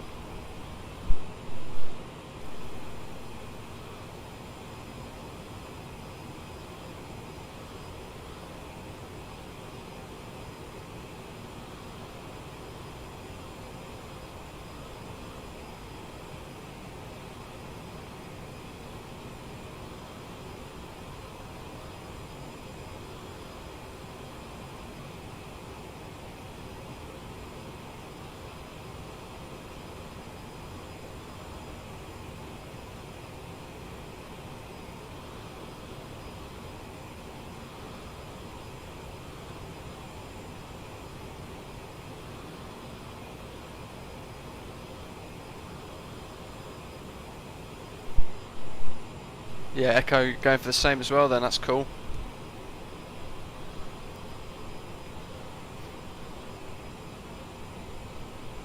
Flight Sim 2020, what's BTV?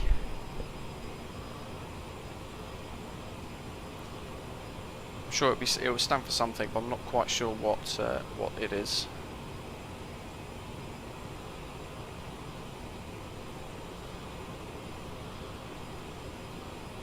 I need somebody to help out and potentially make a livery with my channel livery scheme for the CRJ. So if you know any good livery creators that might want to get involved, then let me know.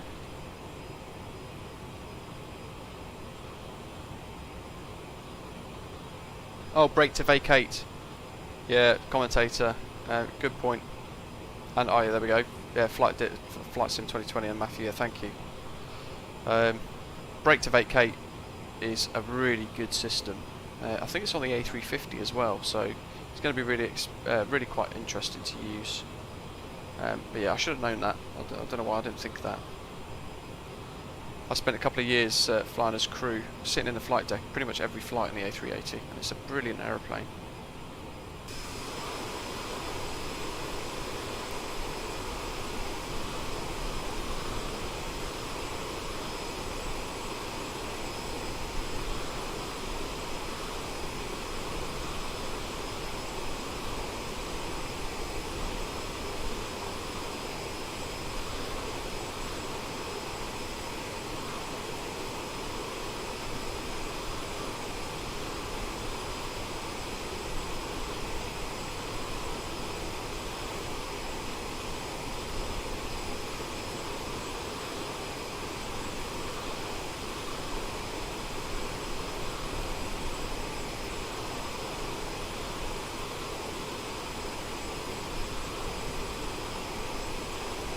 Turn in, so I'm conscious I don't want to stay too long outside the flight deck.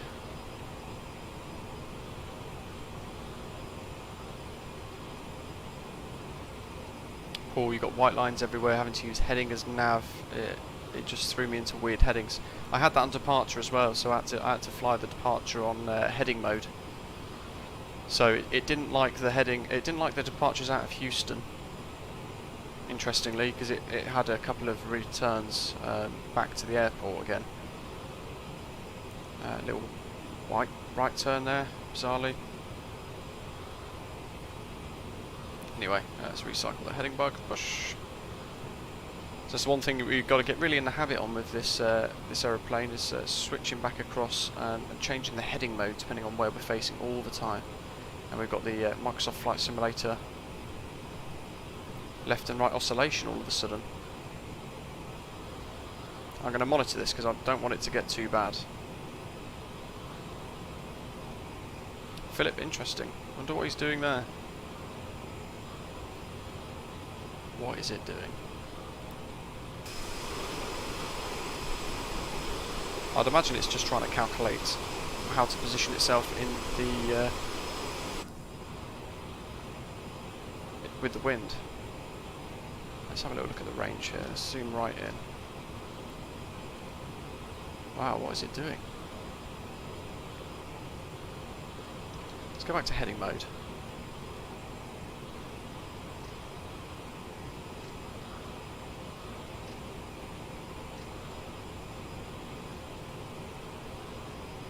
Angel, hello.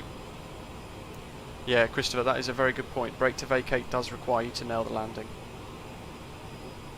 Flight Sim was asking if I think the systems are more complex. Yeah, most definitely. Absolutely.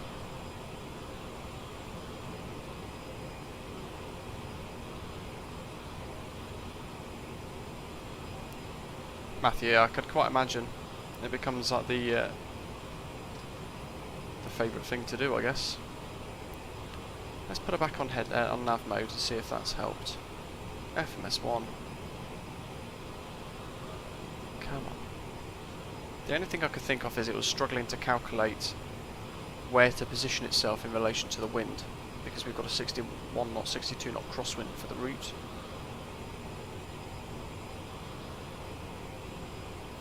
It seems to have has it stabilised itself a little bit? It seems to have done, yeah.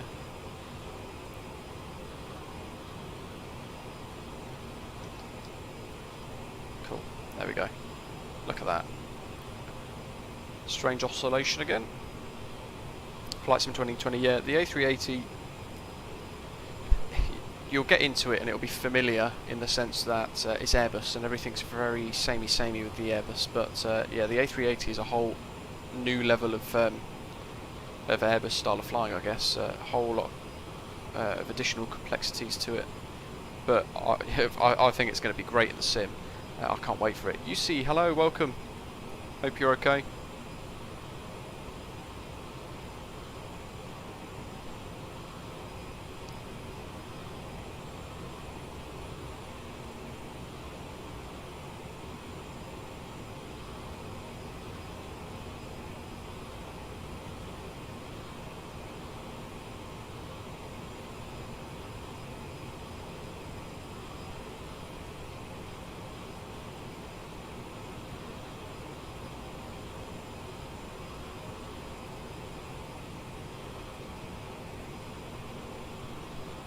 Commentator can't wait for the A382. Yeah, I think that's one of the ones that I'm really looking forward to. If those of you, Morden, hello, welcome. Those of you who are following the fly-by-wire guys, actually I've been a QA for them for a little while, and I've got a role on the dev team as well. Although development-wise, I don't really know what I'm doing.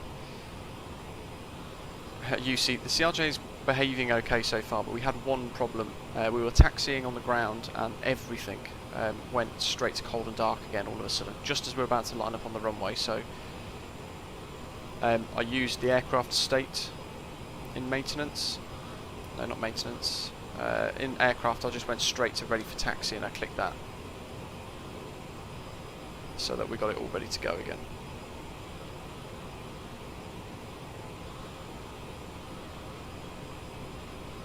Philip, I've not yet looked actually, so but yeah, if 16 right sounds good to me.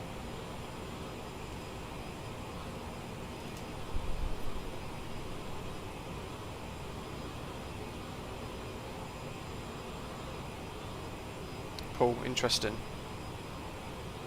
You haven't got cowl icing on, have you? Like I did the other day. Matthew gratefully pointed that out to me. Yeah, for those of you who follow Fly-by-Wire on Twitter or YouTube and things like that, make sure you watch this in the hangar episode. Paul, yeah, we'll aim for 16 right. Let's have a little look at some of the... Let's have a little look. What have we got for approaches?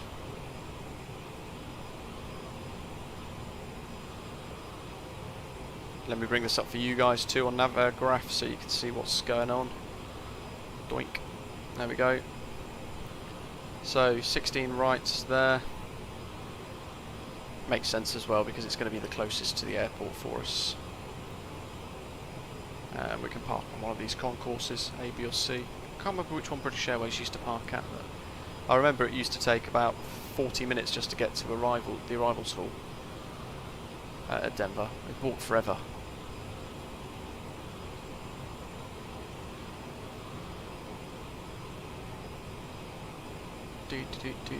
So we're going to plan for 16 right.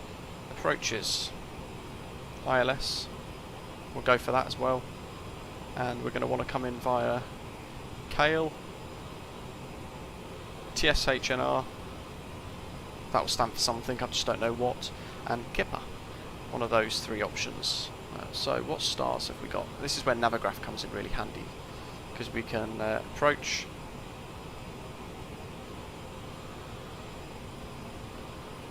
Where's the ILS for 16 right? ILS 16 right, we can click that there.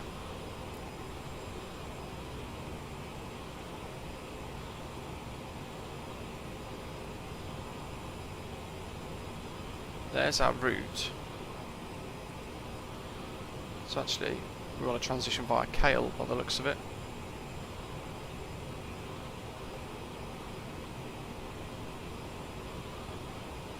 Arrivals, Nix 2. Let's turn all these off, we want 16 right left.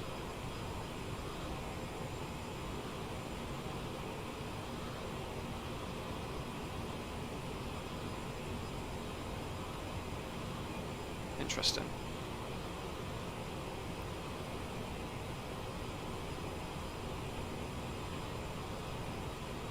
So how far into the next two do we go? There's HALEN.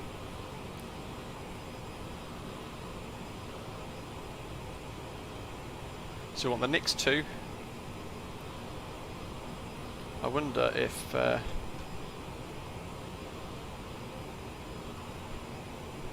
approaches. See, that conflicts with any departures on 16 left or right, because we're crossing south of the airport.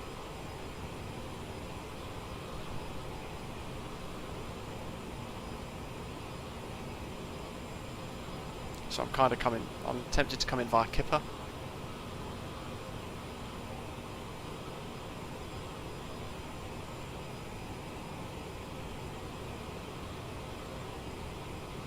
Next two to approach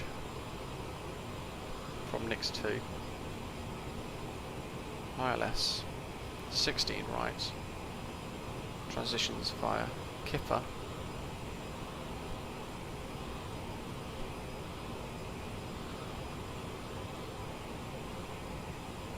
Okay, there we go. I needed to just click that there, didn't I? Perhaps that's not the right approach then.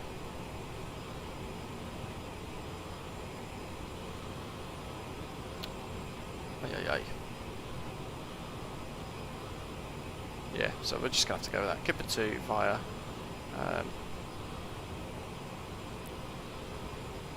Nix 2 via Kipper.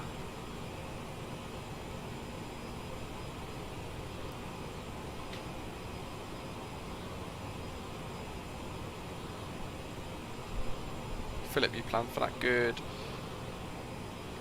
So we go arrivals. ILS 16 right. I think it's just froze.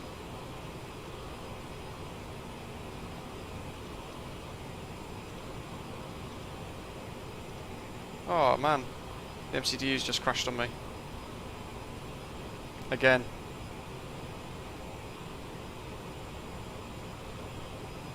That's good, isn't it?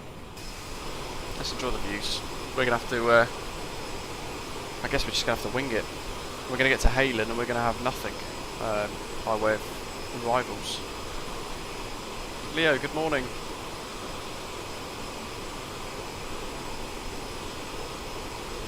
Oh man. Jurassic, yeah, we got in the air. Chicago O'Hare crashed the CDU. Just too many arrival routes, we reckon, maybe, and it's just crashed out. But I have got the Navigraph manually installed data today. Cool, you're not programming it in. Brilliant. I wonder if it'll sort itself out in a bit.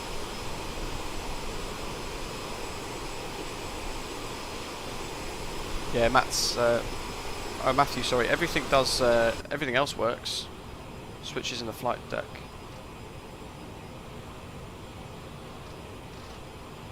Oh, what's happening here? Oh, everything's locked.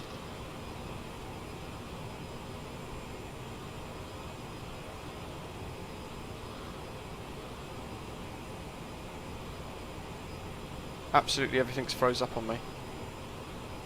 EFB's froze. EasyJet Sim Pilot, hello. CRJ is going okay. I can switch the power off, but the Skycam is stuck on. A350-1000, probably my favourite aircraft in real life.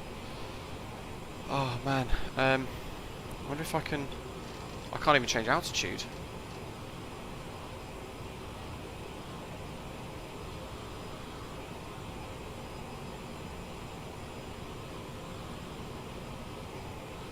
Everything's froze. Absolutely everything is locked up. I can turn stuff, I can flick stuff. They work, interestingly. Let's turn the beacon off. Yeah, look. It's still on.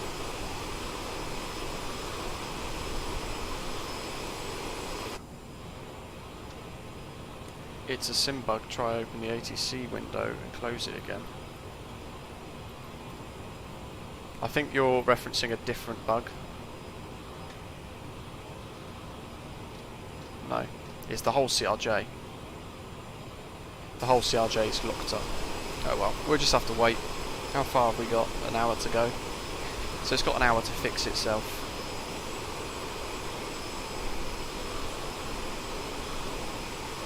KIAH transition, yeah, Philip, that's probably what I'm going to try and aim for. How about the hood? Echo, is the gear working? I'm not going to put it down just yet. No, even the hood doesn't come out. I don't want to click too much, folks, because well, Raptros, I don't even think I can. I can't edit anything on the autopilot, so I don't even think I can. Look, I can't turn anything on or off. Oh well, let's enjoy some window views. I'm not going to click too much. I'm going to give it 5-10 minutes just to figure itself out, I think, and then we'll have a little look to see what else we could do. I don't want to. If I click more stuff, I don't want to then cause a crash to desktop or something bizarre.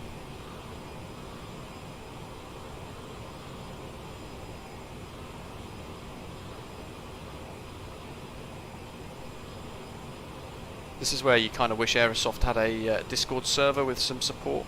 I might actually have to email them about this today.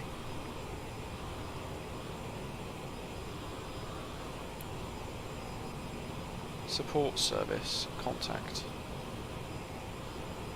I wonder how live their support could be if I contact them and say, hello, I'm currently live at the moment and my entire aeroplane is locked up.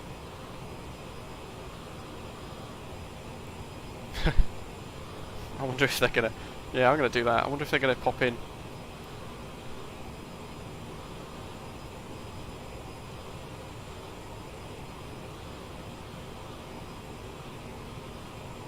Let's see, let's have a look at the Aerosoft forum.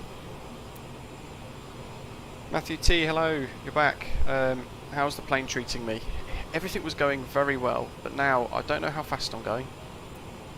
Everything is locked up.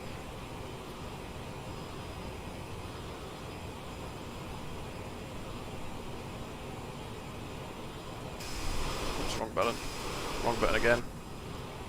I forgot I'm not on an external camera. Well, I've just pressed the keybind on my joystick to disarm the autopilot, and it didn't disarm. I've just pressed it again just in case. In case it fixes and drops it off. Oh man, where would you find it? Maybe flight sim support. Aircraft.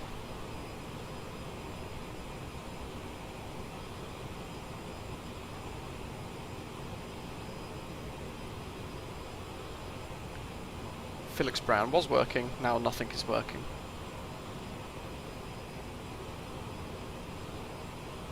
The thing is, I don't know where their feed is for it.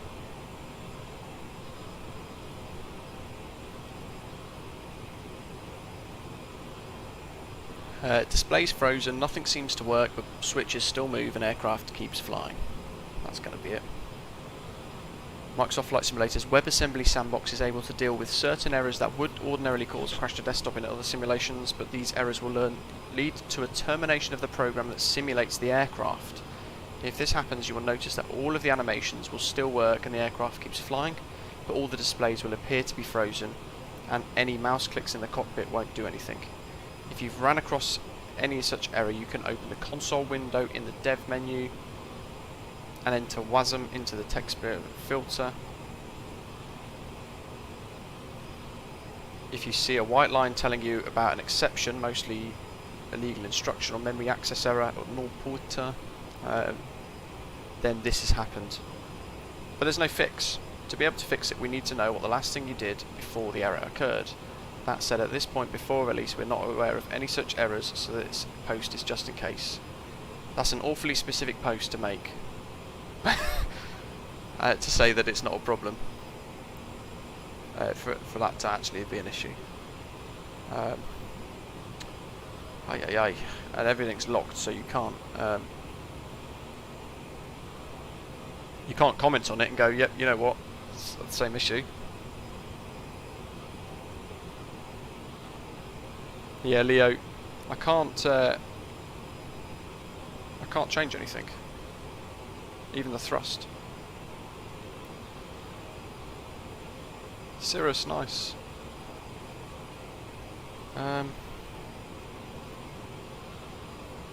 Yeah, the plane's gone rogue and it's basically locked up.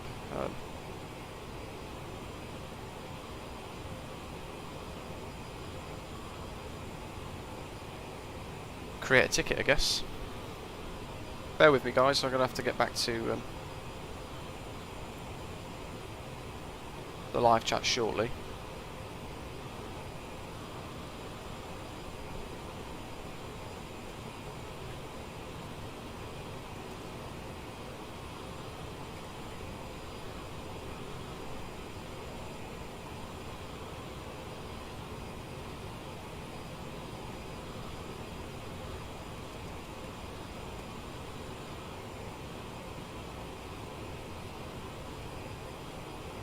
Microsoft Simulator support.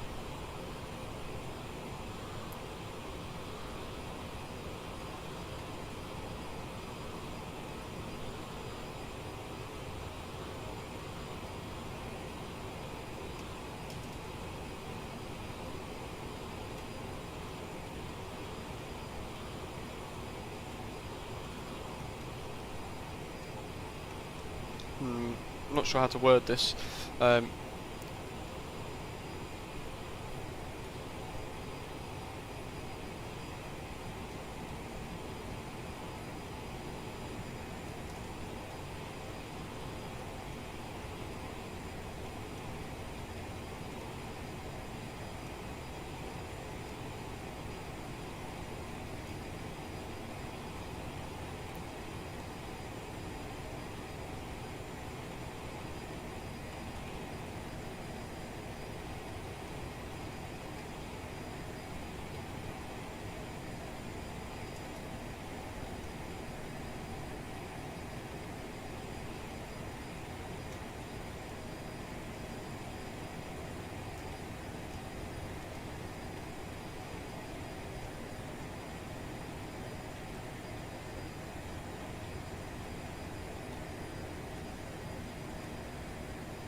Let's get a share link.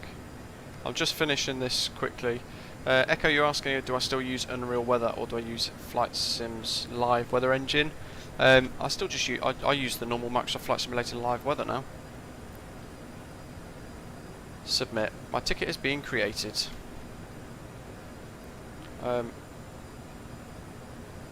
Sign in.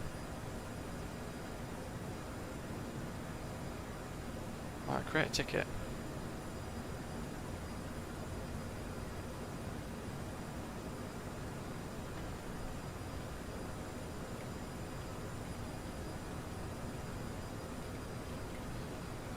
Oh man.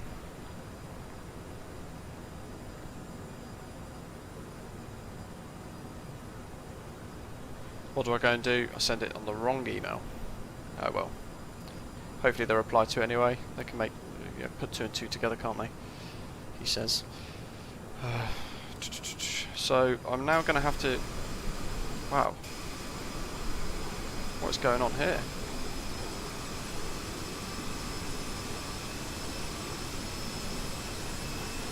This is worrying.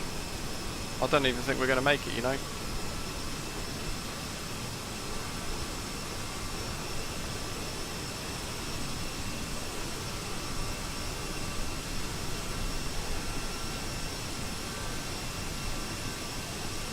Oh, the auto throttle's come off, I think.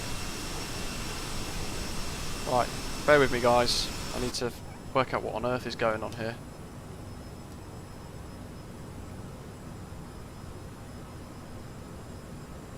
Can't even tell what the hell is going on. It can't be the plane going slow, because I'm looking at the ground speed and it is as it was a little while ago.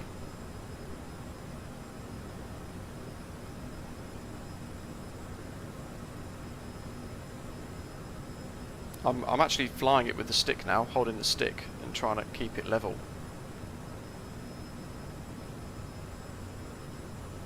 What pages are we on? Fuel page and everything's locked as well.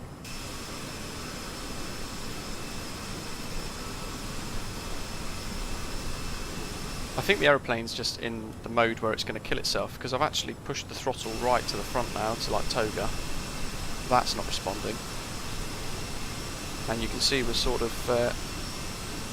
almost dropping.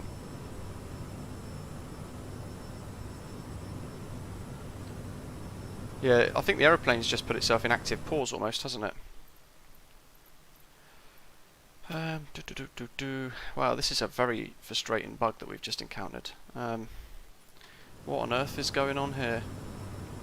I know Flightzilla had the same problem on a stream the other day. Let's just stick them right to the front. Interestingly, they moved, but I think they did say, didn't they, that it will allow us to move.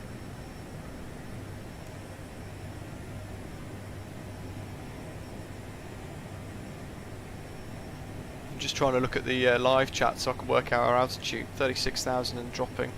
Ground speed's coming up though, so weirdly that manual input seems to have fed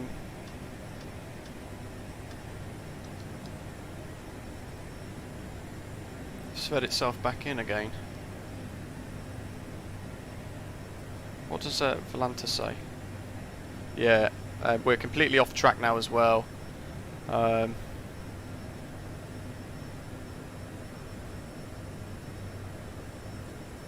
we're not even flying along our planned route.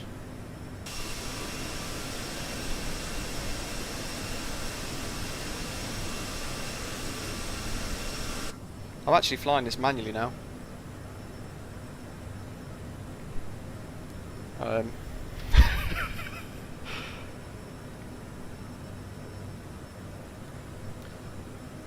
me get dev mode on. Thankfully, nobody's online at the moment on VATSIM, or this would be an instant disconnect. What did they say? They said go to console.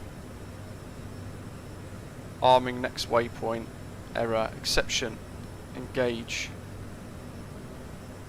Aerosoft CRJ. VATSIM, yeah, there we go, look, it's crashed itself.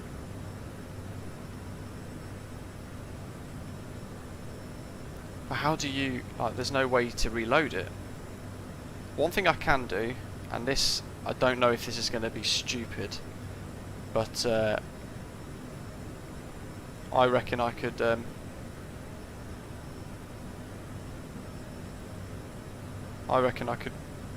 basically start at 38,000 feet, hope I can get everything back online quickly, and then go from there. The thing is, I've not even got appropriate throttle response. They're just stuck. I mean, we're still flying. What are we? We're back at 38,000 feet somehow. Goodness knows how.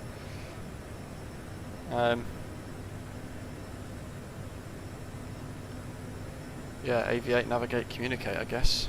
Everything's just froze. There's no way to reload the WASM module. That's the problem. Somebody mentioned the VFR map. This is a different issue, by the way, but I'll give it a go. Interestingly, that's still moving.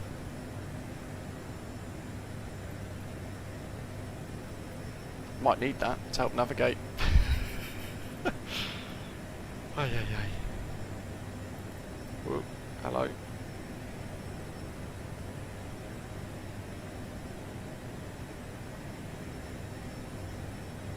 Well, on the console, you guys could see there, it didn't. Oh, hello. It didn't appear to conflict with anything else. It just 1443. Arming next waypoint, MRAC to cruiser. Mag heading to waypoint 4.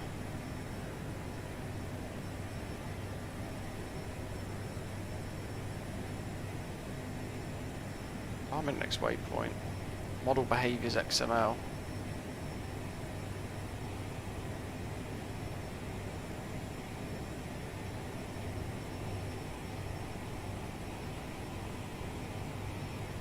It's failed around quite a lot actually by the looks of it. Look at all these error messages, look at this.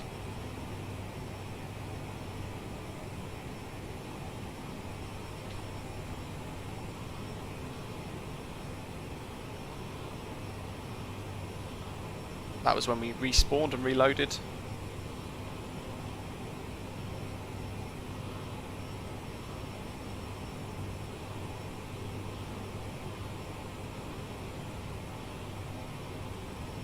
Where was the errors when we were taxiing actually? Because we cut off, didn't it? Throttle lever 1 click box, lax closing, ignore. And then around about here I think is roughly where it cut off and everything dropped off it on itself as well. Switching altitude, waypoint.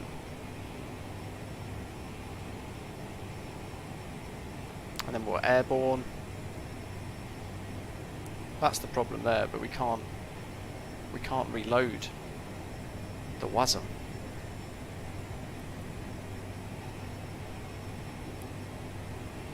Yeah, if I reload the aeroplane with the aircraft selector. Oops, don't want to select over again. Grief. Whoa. I've geeked to the max. Yeah, I'm literally hand flying this. And I'm using Volanta to try and help navigate. Because obviously none of this is working either. We haven't got, I can't see what heading we're going for or anything else. The thing is, guys, if we reload the aeroplane, I might just have to do that anyway. We'll just see what happens. It's going to wreck the entire, it's going to wreck the stream, I know it is. If we reload that and click aircraft selector, or we click reload, everything will be cold and dark again. Paul, I think you're just too far ahead, perhaps. Oh, actually, yeah, my radio might be broken as well.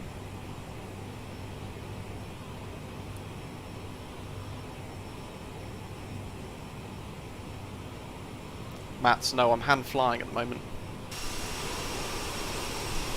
And I'm having to hand click each throttle individually.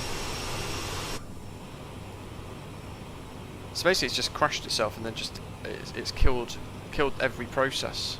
We've got switches, but they don't do anything.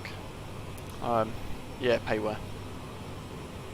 This is disappointing because I was trying my hardest to show how great this is, but again, this is an issue with the Microsoft Flight Simulator more than anything else. Philip, yeah, that might be needed. I'm just looking at any other options that I've got actually. I might go to Salt Lake City and fly in. It's not the same because you guys are ahead, but I'm tempted to go to Salt Lake City and start again for a real short hop to Denver. I'm just looking on Volanta at the moment to try and work out where my nearest airport is. The problem is I can't even see where my nearest airport is on the maps. I've got nothing. All of this is just frozen and stuck. So it's not like I've got like a reference of trying to work out what's nearest to us.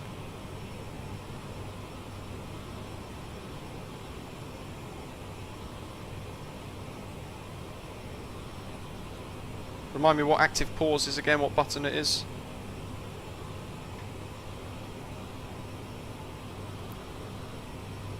I'm trying to fly this as smooth as possible, but tiny little input and it throws everything off for me.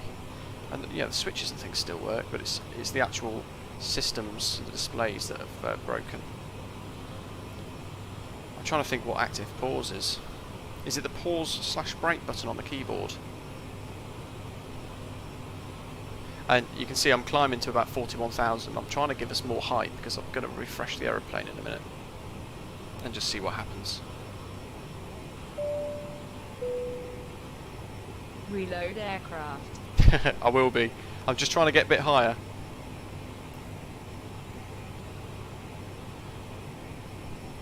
Right, so pause brake. I think I deactivated. There we go. Pause brake. Options.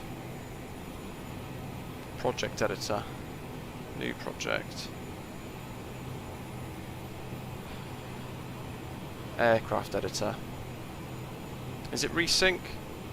Or was it the aircraft selector reload?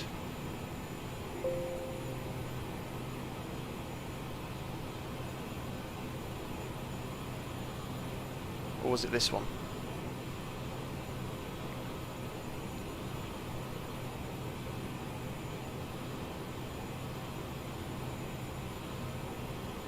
Whew.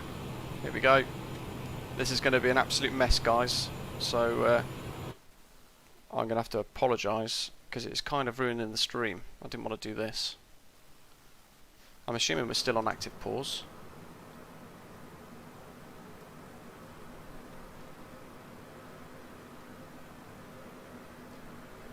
Now we are.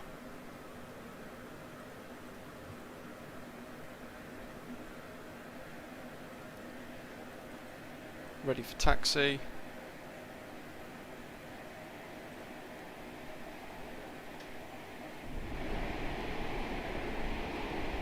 We're a glider now.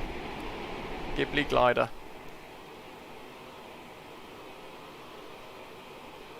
I'm not sure if everything's still on.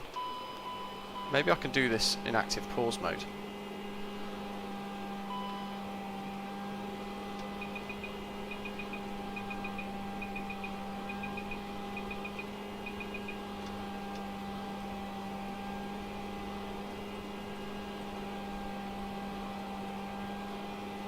This is fun, isn't it?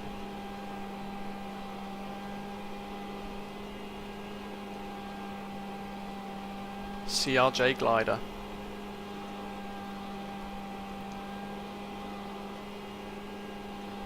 Just waiting on the engines. This is the most ridiculous thing I've ever had to do in a sim.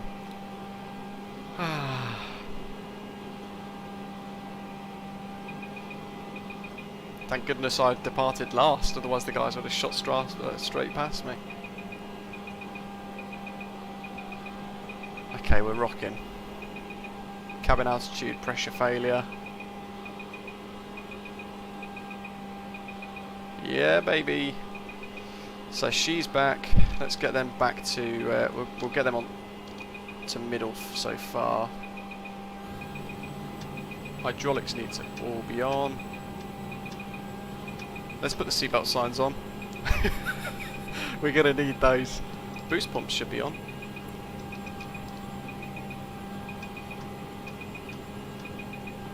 Arm reset. I'll probably have to turn the ELT on at this rate. Oh man, I think that's all looking good. What have we got here? 10,000. We want 38,000.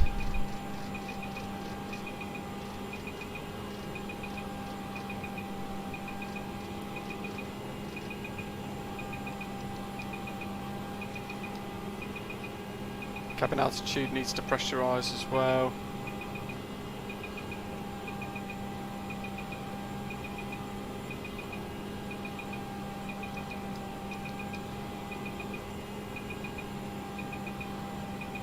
What else do we need to do? This is great. Yeah, we're going to get hypoxia. We'll have passed out by now, to be honest. At this altitude. What else can we do, folks? There we go, 40,000, so we did alright. Man.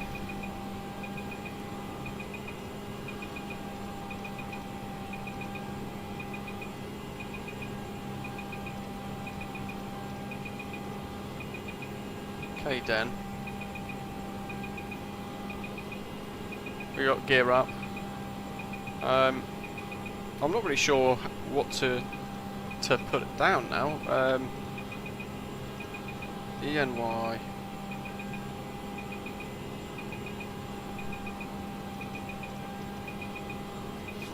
Full for 50. Where are we? Where's oh, Volanta's crashed in itself as well. It's closed. Volanta was helpful because let's get that back up again so we can roughly see where we are. We're near LBL, so we'll go direct to LBL.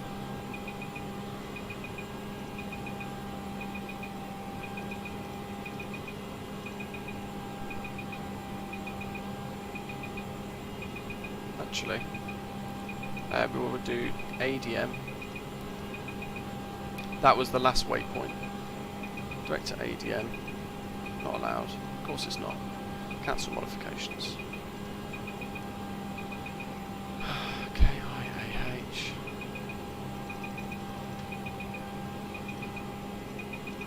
This is the first time I've ever used active pause in the sim.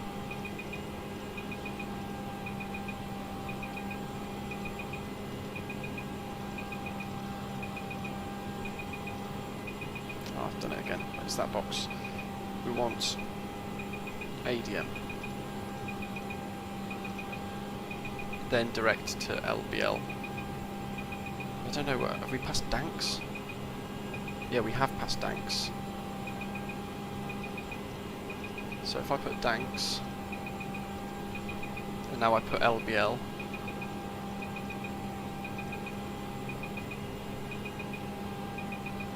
and then I put HALEN,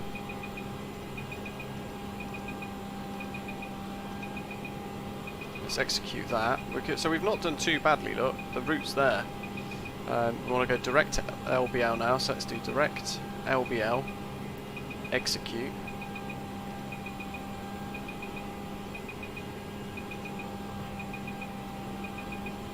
Arrival.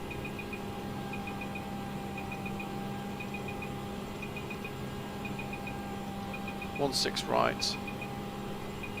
Hey, we're doing alright, you know. What was the arrival route we were going to use, guys? Scrolling up trying to find it.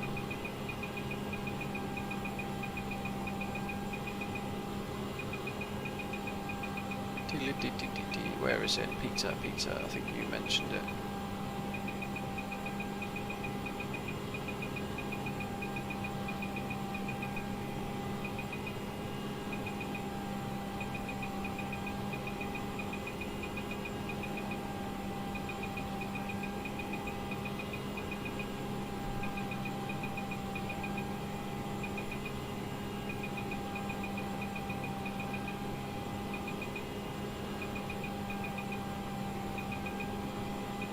Kale is your transition. Lovely, so we're going to go Kale via next to. It's weird how this is working now.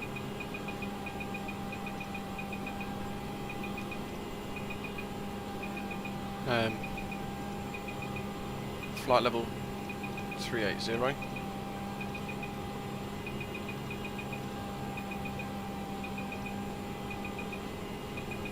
Let's make sure this is set.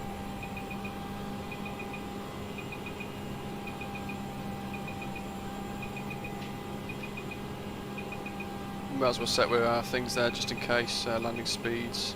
We're going to leave that. 39 minutes to go apparently. Couldn't come any quicker, could it? 46 I think the dude said again from memory. Flex temp not allowed, okay. Oh, I suppose we've already departed so it makes no sense. What else? MFD menu, VNAV.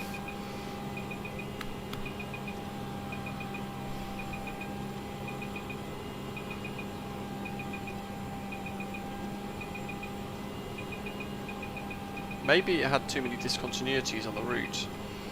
Anyway, let's get the heading bug there. We need speed mode.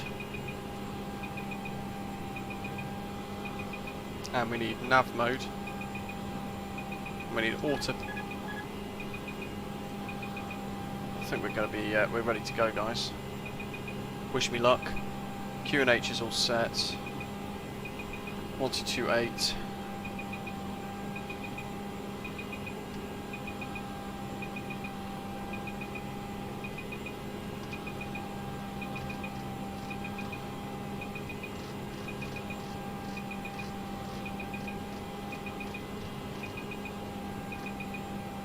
Transponders back.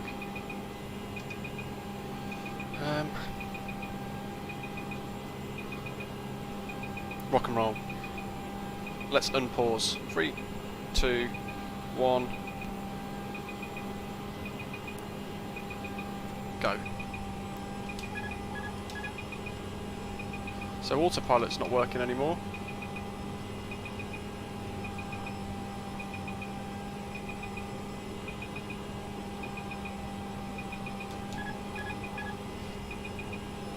Which is really weird.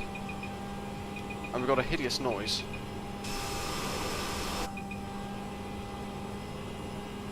Passenger oxygen on, window heat, yaw damper. Oh yeah, where's that?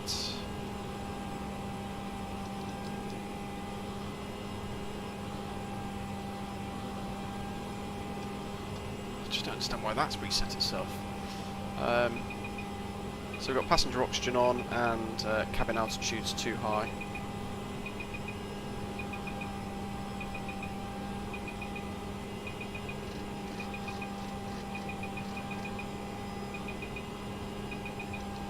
Yeah, autopilot.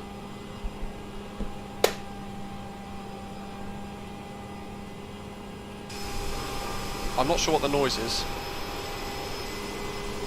Oh, the rat's out.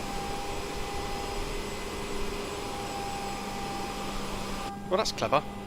I did think it sounded a bit like a lawnmower. How do we get it away? Can we get rid of it by clicking that?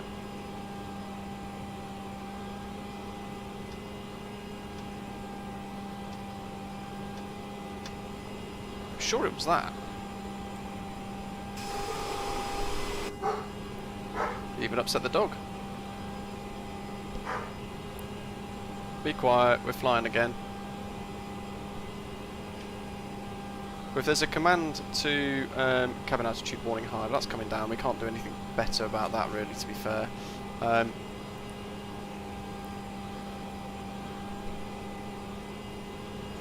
Paul, just go through what I've just done, actually, and it's reset everything for me.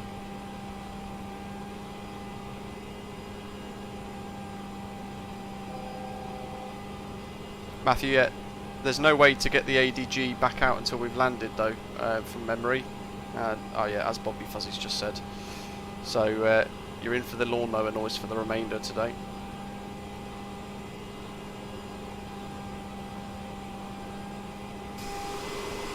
But yeah, there we go. But you know, we're moving again. iPad maintenance, yeah, I've clicked stowed, but again, we have to wait till we're down to get it all back again. Hello QED, I have... anyway, the main thing is we are flying again, and we're back on routes as well. Raptros, I think you're right. Why are we not holding altitude?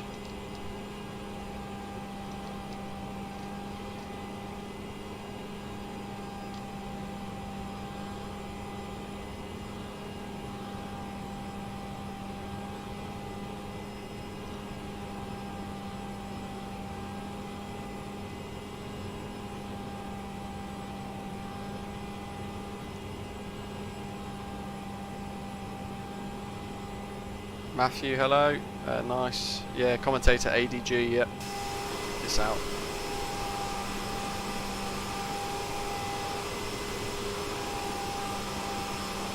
Charles, no problem. We've had all sorts today. How bizarre.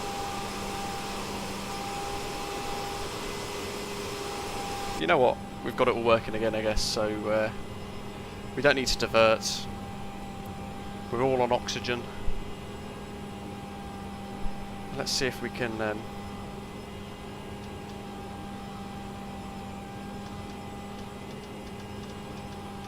manually put the cabin pressure straight back up again, shall we?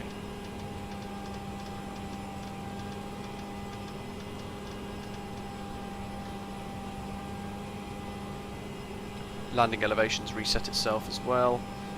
So we need ILS runway 16 right. Airport elevation 5434 in Denver. God, what a day this has become, eh? How will we cycle these again? Turning at lull. I'm just going to monitor that, actually.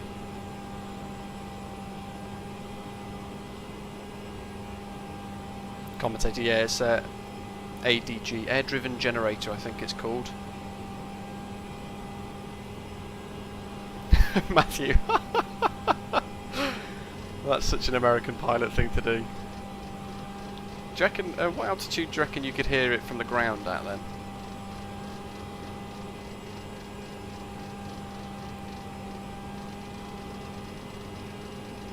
Good to see everything's oscillating again.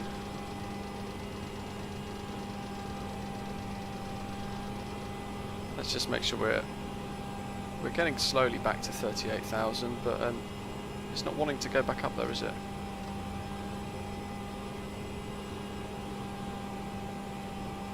Landing elevation of 3,800.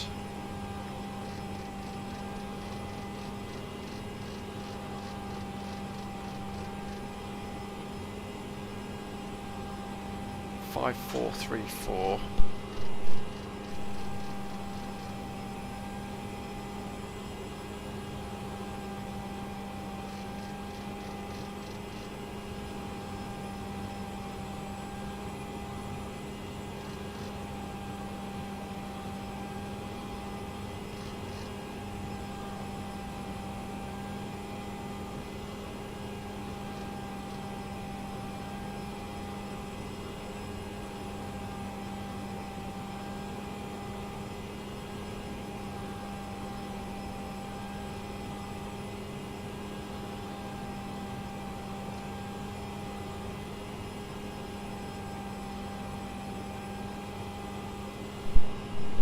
Rosie, yeah, basically everything crashed, all the systems on board crashed and bugged out, so I'm not quite sure how or why the WASM module crashed, apparently, according to the forums.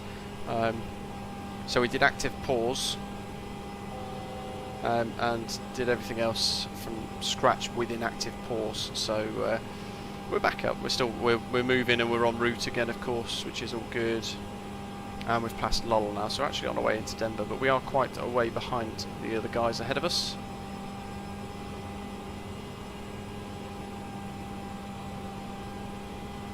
But we're just waiting for the cabin altitude to come back up again.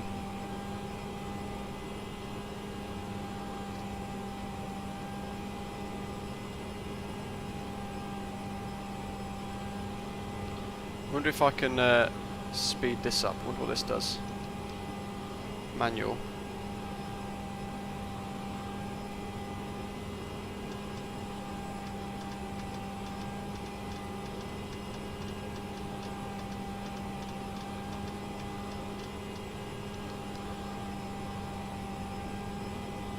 Didn't do anything. Yeah, so anyway, we're all on oxygen for the rest of it. Jurassic speed's not too much of an issue, but it's just it's not wanting to. Well, it's ever so slowly taking us back up to flight level 380. Let's hide that slightly because we want to make sure we've got everything. Oh, hold on. My nav display's froze. That's not working. Bearings there aren't working.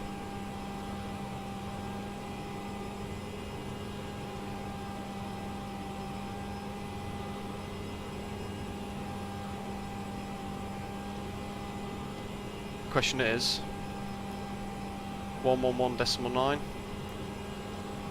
That's not working. That's not in. We need the ILS frequency for the localizer. 16 right. 111.9.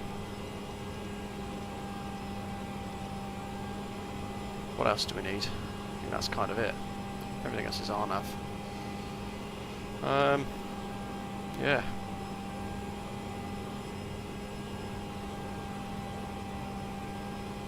MFD menu. So that is cycling. That hasn't froze. And that hasn't froze. That hasn't froze. But for some reason, these elements in here have.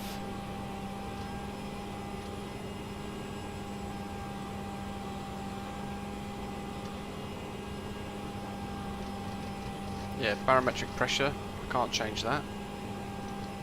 Can't change to or from, but that one I can, so I'm going to have to use the standby instrument now. So we've got all of this has become unreliable. Can't change the range. I can't change the format. Radar on or off. Ah, dear me. What are we doing? We want settle.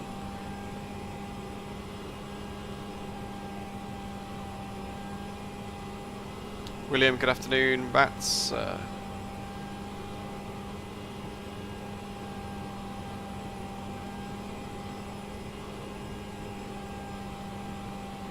Matthew, no, it's fine. I'm going to leave it as it is, I think. We've still got some bugs, bizarrely.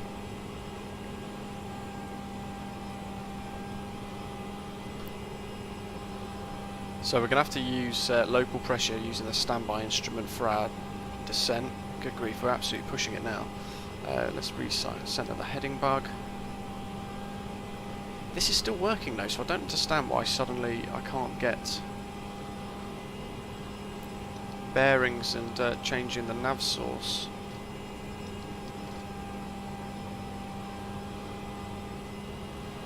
Let's set our MDA.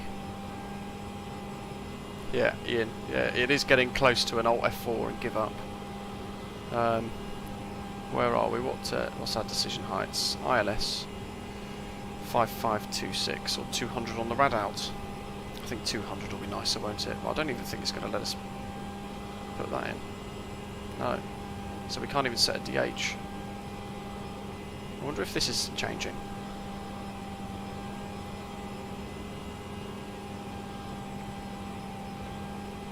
I mean, it's not like I had a week to work this out, because I haven't had any access.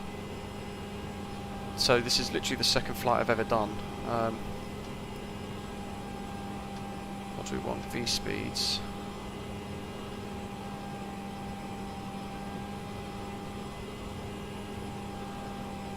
Nope. Locked up to.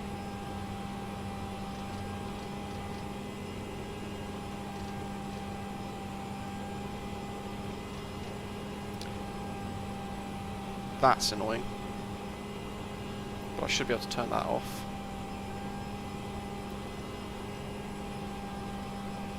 What can I do here? Altitude left, right, next menu, ring position,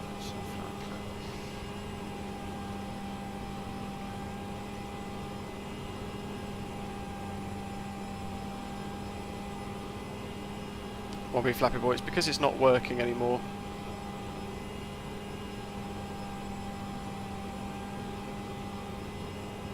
Martin, we live paused earlier if you're just tuning in because everything started to crash on us. All of the systems on board bugged out and crashed. So, Matthew, go to Center Console. I might be able to fix your HSI problem. Go on then. What are you thinking?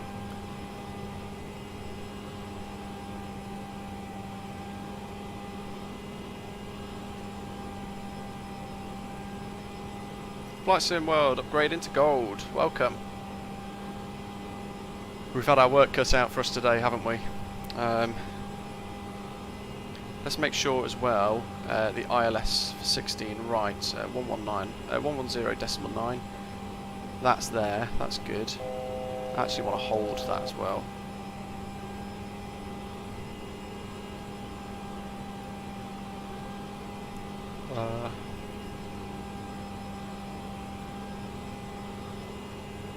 Put your display continuous in content norm. It is in 2 right now.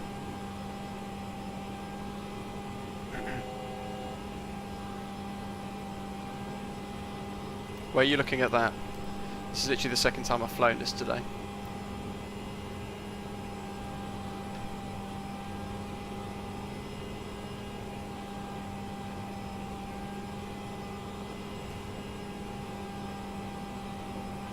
Flights the world. Paul, yeah, really, really good, thanks. We've had nothing but problems today. It's below the PA and chime switches. Ah, yeah.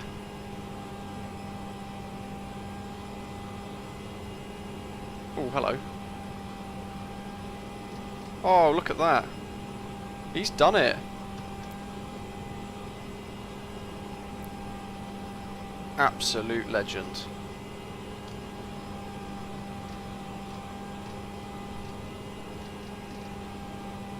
So all this time, let's get that back onto FMS so it doesn't screw up the flight. We'll push the standard.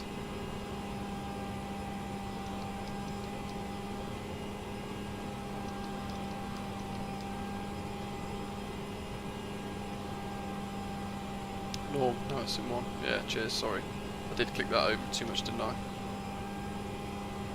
Well, you've done it either way, and I thank you sincerely for it. Although there we go again with a weird altitude drop. God, we've had our work cut out today. You know what? We flew it manually for about 15 minutes, I think, 10 minutes, and oops, sorry, hit the microphone. And we've actually not done too badly.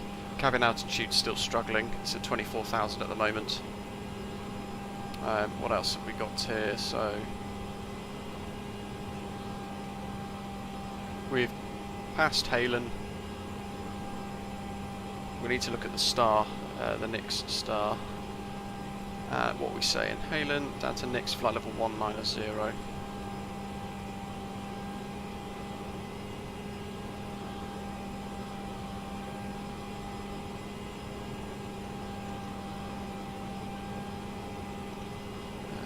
See progress.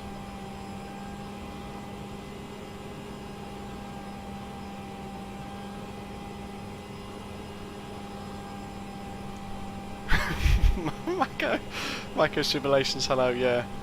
It's going really well today. But you know what? Nothing that I've done wrong today, I've got to say. I think I've been doing okay.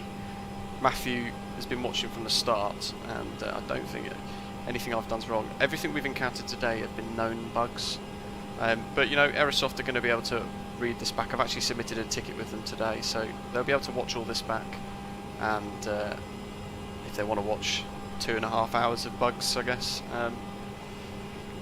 and they'll be able to look into it and try and maybe find the cause. There's our top of descent for our advisory and VNAV. Yeah, you know, it's times like this that I do miss the it's gone to vol mode again, hasn't it? Yeah, cheers. That's because we switched from the different modes.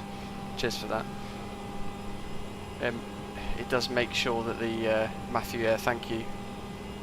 I've been doing well, thank you. That means a lot from a CRJ pilot. That's I've been doing okay. That's good to know. Yeah, it does make me miss the Airbus, the Flyby A321X quite a bit when we're having to deal with this stuff. And the ADG is obviously stuck out until we until we land. It was going to be close to you know, if that pause, if that active pause didn't work for us,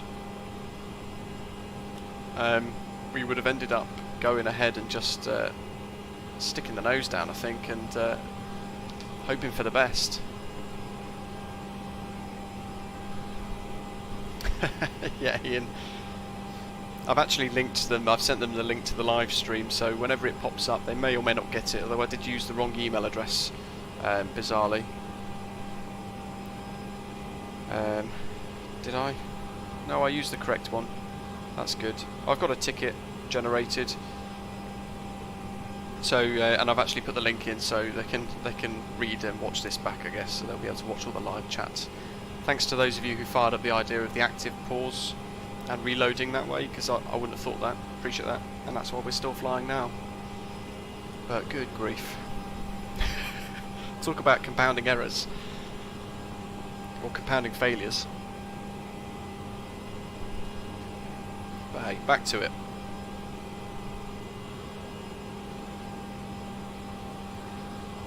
Oh, we'll just enjoy a bit of wing view, shall we, before we commit to some carnage potentially. UC, thank you. Enjoy. Going to do Manchester Helsinki with a fly-by-wire. Don't blame you. Enjoy it. You know what? When we flew when we did Hamburg to Birmingham, absolutely no problems at all. Interestingly, the last time I tried to fly into Chicago in Microsoft Flight Simulator, I was in the A32NX, and we had all sorts of problems. The stars went missing, it locked up, it froze the MCDU for a little while, and that was in the fly-by-wire A320. So certainly, I guess, not an error from Aerosoft's side.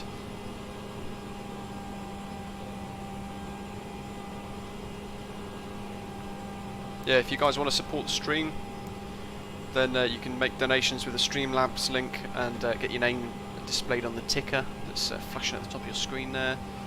Top of descent coming soon. I can't remember now. I had it all quite calm and logical in my head. MFD. We've got VNAV. I'm trying to think which one it is that tells us our sequence for our descent. I'm sure it was this one here that tells us. It's not the VNAV. It's not in the flight plan page. I'm sure it was legs. And it used to tell us what to descend, what to do. Charles, I have earned my CRJ wings quite a bit today, haven't I? I've got to land it yet. I've got to get her down.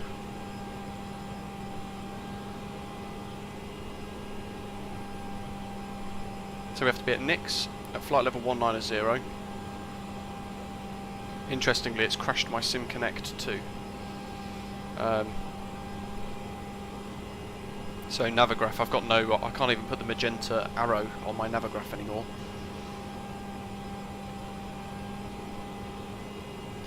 Oh no, Wesley, thank you. I feel sorry for the bots.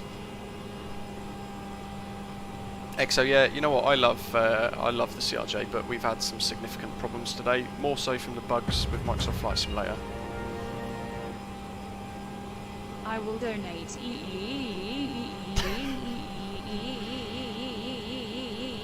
Thank you. Oh dear, descent checklist, landing elevation is set, we've done that earlier. 5,440, TCAS is set, radar on off, that doesn't work yet. CAS checked, that's that crew alerting system, Dewberry. We've got nothing here. We've got cabin altitude warning high, but that's coming down now, which is good. So everything's slowly getting back to normal. And landing data set, approach briefing complete, we've already gone through all of that. Flight Sim World, thank you. I donate too. The secret VNAV page, where is it?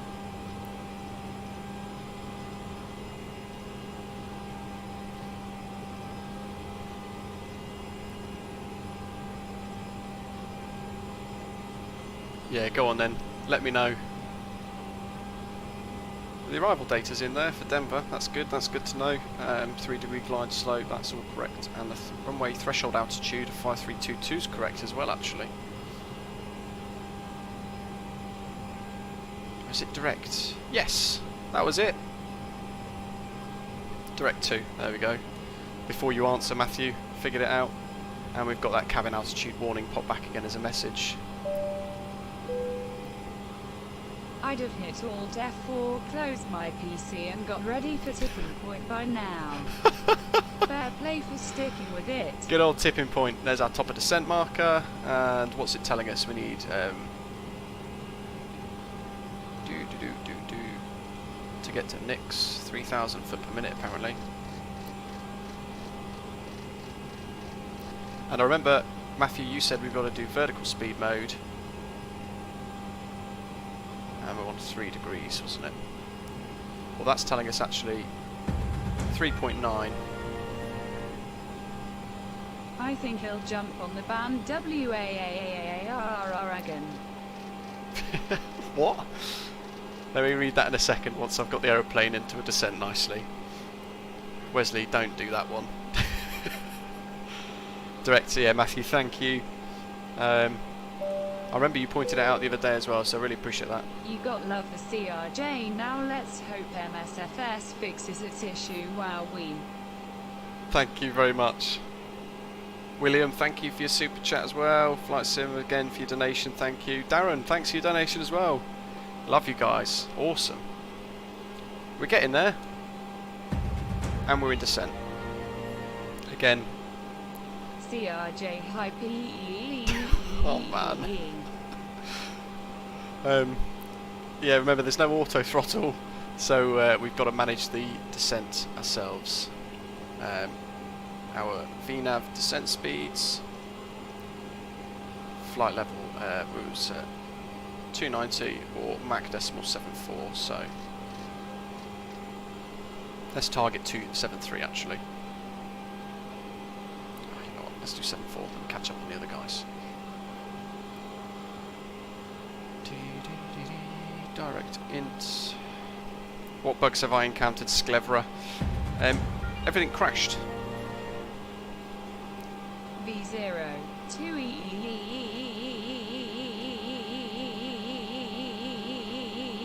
Oh my god. Wow. Thank you. Carnage. Kai, welcome, hello. On his way home, nice one. And yeah, we've had basically all of the systems crash when we put in our arrival data for Denver, as it did on the ground at KIAH. So there's got to be issues maybe with some of these massive American airports.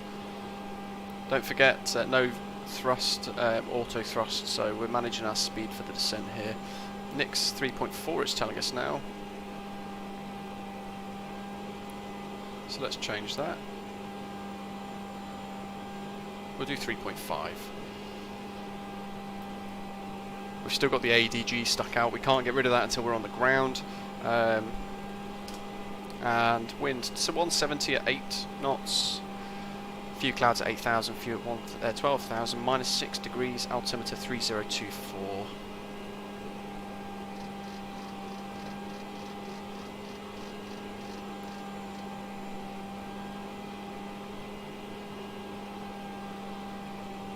Flight Sim World, thank you. Killing the bot.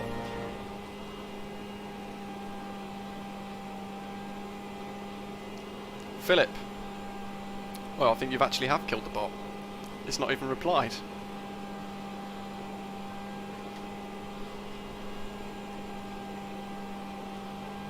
There you go. The bot didn't even attempt that one. Good grief.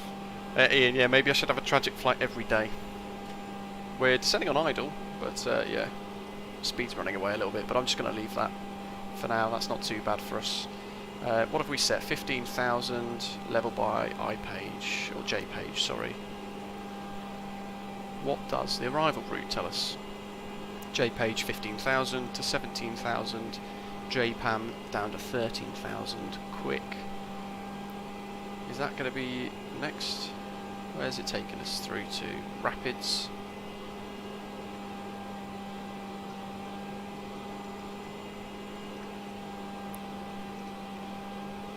Rapids and KIAH.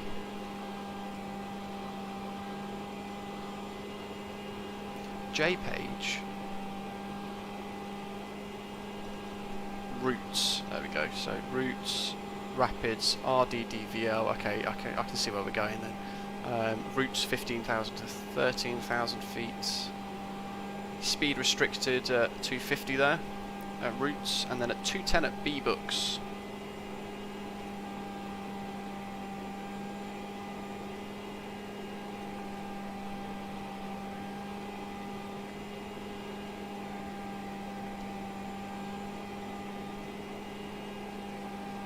Philip, you were asking a question. Let me find it. It all got a little bit busy. I don't know why it's like that, but my plane doesn't take off until 200 knots. Can anybody help? I'm not sure. To be honest, I've not had that problem myself. Maybe check your performance page and make sure you've set all of your data correctly and you've set your payload and things correctly. And make sure as well you've got your takeoff trim set as well. So that setting there, you need to make sure that you've set your takeoff trim, which is that figure, before you depart. Okay, last Donald Dampfschifffahrtsgesellschaftskapitane. Wow, it actually pronounced that one. Thanks. God, you guys are mad. altimeter, we want 1024 3024.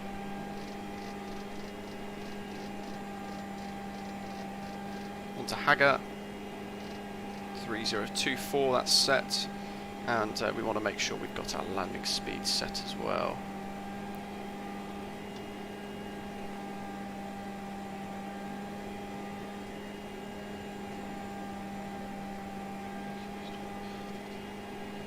Cool, about 156 knots I think, approach.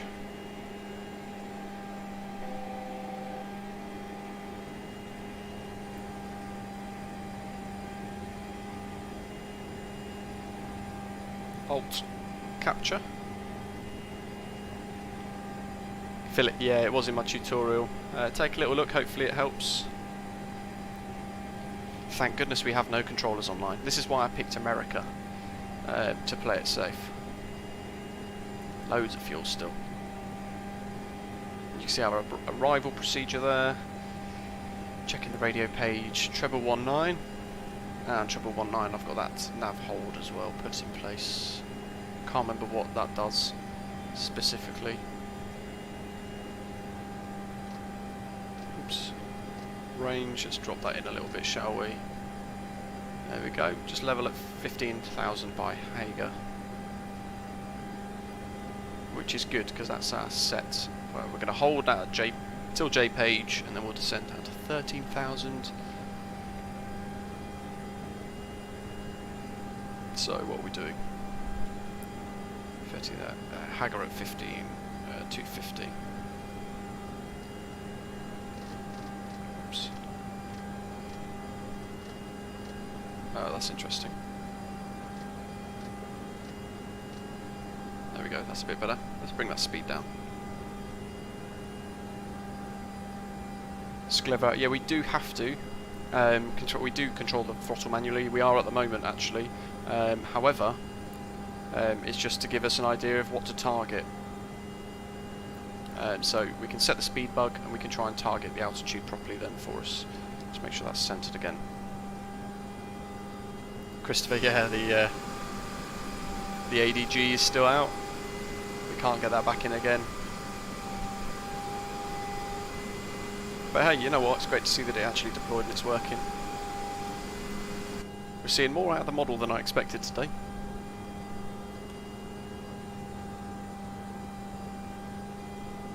J page. You can see there, it's flashing, telling us that it's on our next waypoint.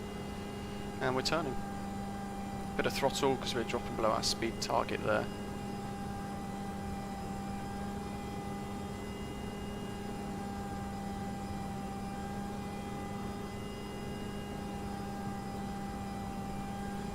Let's get...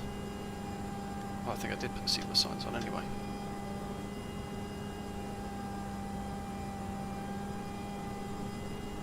Before I commit to another descent, I want to make sure I've got things like wing icing on.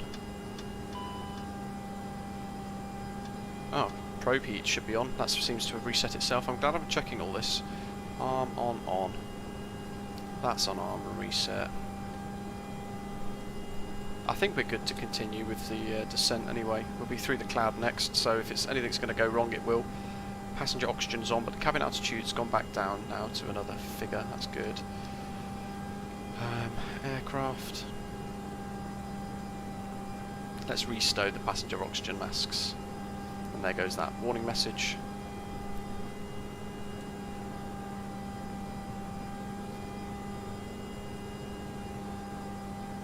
Darren, you can, so I've clicked for it to be stowed. However, we can't stow it until we're actually on the ground. Wesley, it actually is, unless it's for good reason. So today we could probably justify it, but then we would be criticised for being on the VATSIM network whilst flying an aeroplane that we've got bugs with. I can certainly fly it okay, I guess. What do we want? Routes, telling us 15,000 still. And then Red Devil at 1250, so I guess we're just going to hold... We'll hold 15,000. For now. We're in the cloud. I can't remember what turbulence mode does, but let's turn it on. Sklevra, what is the ADD? It's the air-driven generator. So because we reset the aeroplane, effectively it had a lock will be tuned. Clear that. We can't. Okay, that's fine. Radio.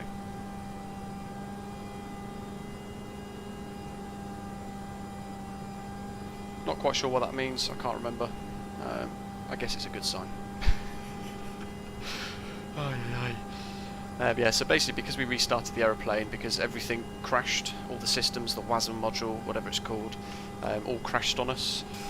The ADG deployed itself to keep power to the aeroplane, basically, because we reloaded it from cold and dark, effectively.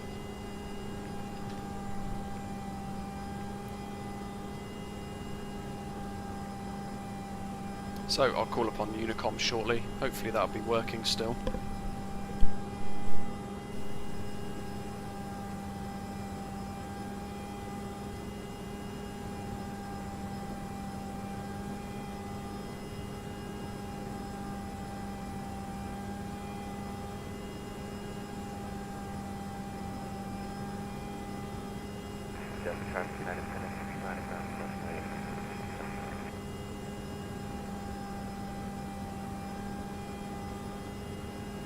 Delta traffic should be high. 366, take a runway 23 right.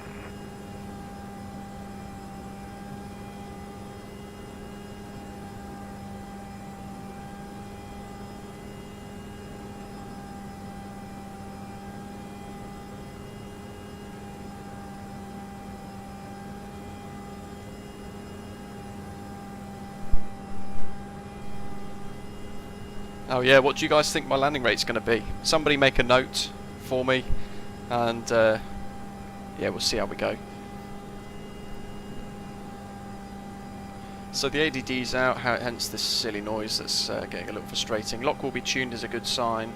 William, there you go, saying that that's potentially going to be working. British Airways, so you're using the wrong number from that page. Next to the angle that you've been using, you'll see a number with an arrow pointing down to it. That's your required vertical speed. Yeah, so rapids minus 500. Okay, I guess 86 FPM this time, lol. Thanks.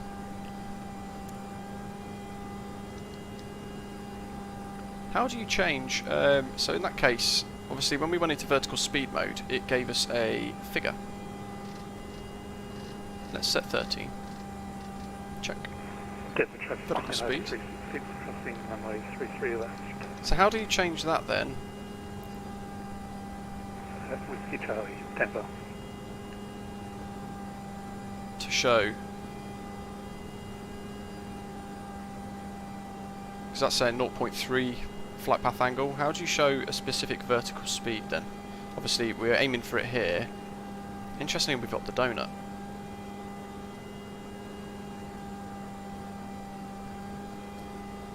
I'm actually going to go direct to routes because it still thinks we're going to LBL, bizarrely. That seems to have fixed it. Okay, good. Yeah, that's much better. It kept thinking we had to go back to LBL, bizarrely. Which is why I think the rest of the VNAV was getting confused. But yeah, we're back in.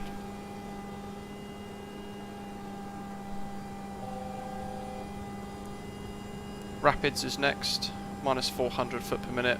It's saying 15,900, but we don't want that. I'm aiming for Red Devil, 12,500.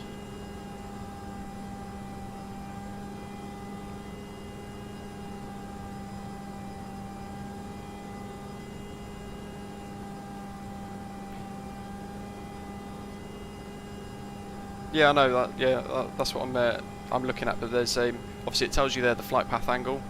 But I guess really I should be aiming for that. I should be matching the vertical speed there with the donut. I didn't know if there was a way to change that flight path angle in degrees into VS instead.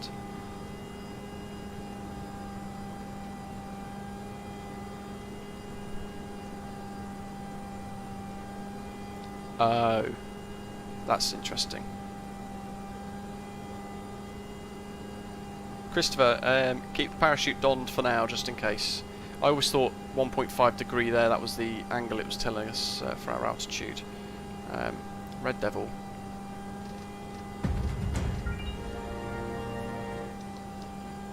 Should I restow the parachutes then? So it would be 0.7, 700 foot per minute. Denver traffic, Blue Streak 700, inbound ILS 16 right. Jetson. Matthew, thank you. I appreciate all your wisdom with this. Denver traffic, Envoy 4450, still alive, and passing Red Devil, inbound for the ILS, runway 16 right via KIAH.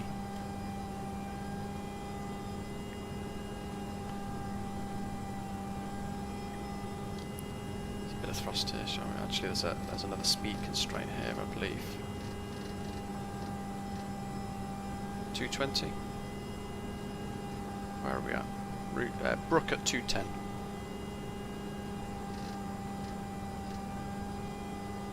So we'll set that because we've got a little while before Brook. Let's bring our range in a little bit. Brook's next.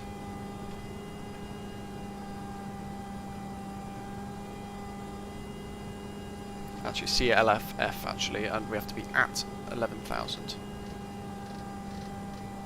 So next step down.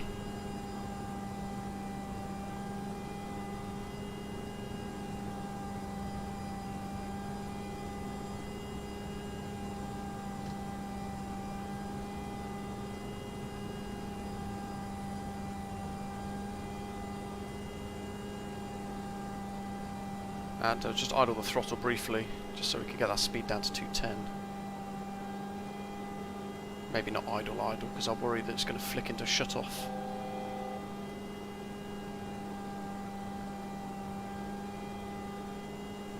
You know what I forgot to do on that little section? Set the heading bug.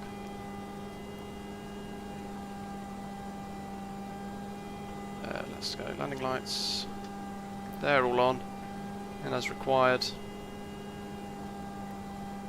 And now we're pretty much just flying a downwind leg, effectively. Oh, we've had our work cut out today. So from CLFF, we're then going to be doing this. Let me show you guys very quickly, because I'm trying to watch the speed. We're going from CLF to KIAH, and then 11,000 mandatory at 210, and then breaking off to Jeeper for the ILS. So then Jeeper is a straight-in approach on the ILS. Jeeper 10,000, Joe Bob mandatory 10,000, and then Kurt 9,000, so on and so forth. So we're holding 210 as best as I can, using the throttle. Let's reset the heading. Wesley, thank you.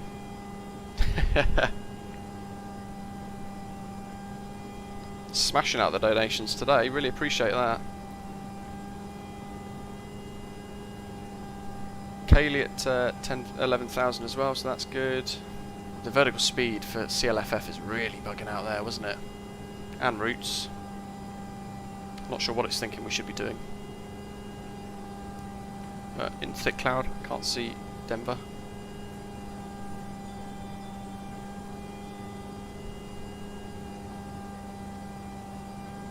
Yeah, Jurassic, yeah. What we're doing today is we're test flying the new Aerosoft CRJ with electric engines.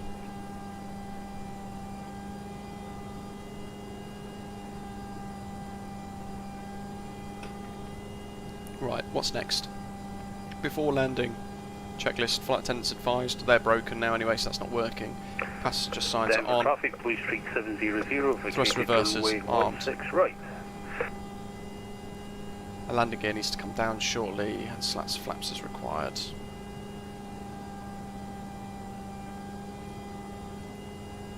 Have we gone back into roll mode? No.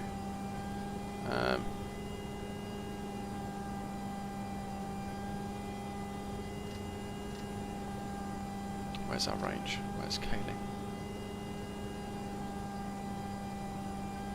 It's sorting itself out, yeah, I can see it is sorting itself out there, good stuff. Okay, so approach course, final approach course of 173.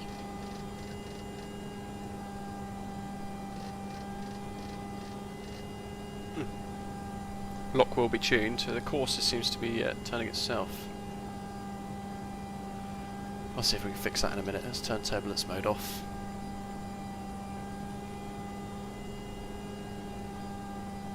A bit more throttle, shall we?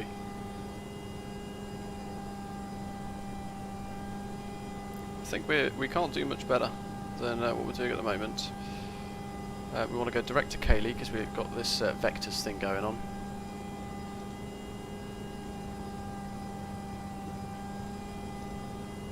And we don't want vectors. Mouth breath powered by British Avgeek. Yeah, you know what? It's more exacerbation than anything else, I think.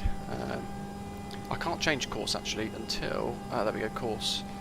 It is moving now. Is it? No, I don't know. Should change it.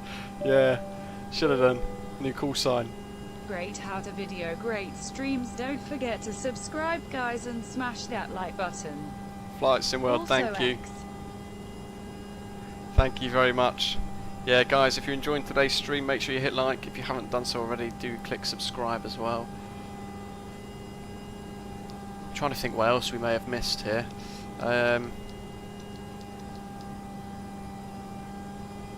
We need to change nav source to lock shortly.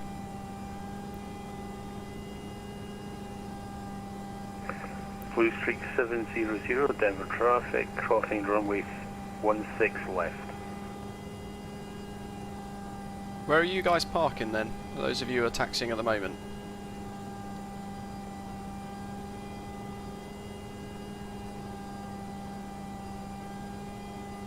Oh, you know what I've done? I'm looking at the charts for 16 right, 16 left. 19, is that what I've got set? 19, oh good. 19, okay, so that is good, that's fine.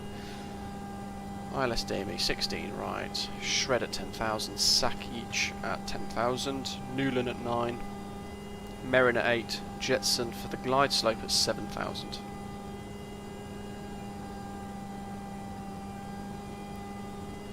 That's the nearest bar. Yeah, I think that would be needed. Gridman, yeah, it's there it is. That's the ADG. Spinning away, little propeller out the nose. It's quite an annoying noise though, isn't it?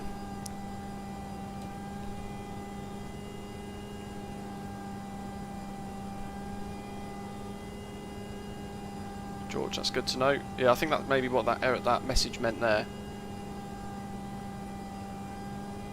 Philip's got to concourse Bravo B29. Okay, I'll make a note of that. I will aim for the same. Through the weather. Can't see a darn thing. So we should be turning in a second. 3 nautical miles to KIAH. There's a snowflake. You can see that there. So do you guys want HUD on?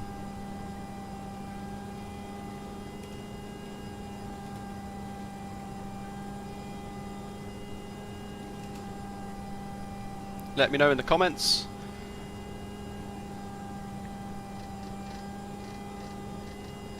$10,000.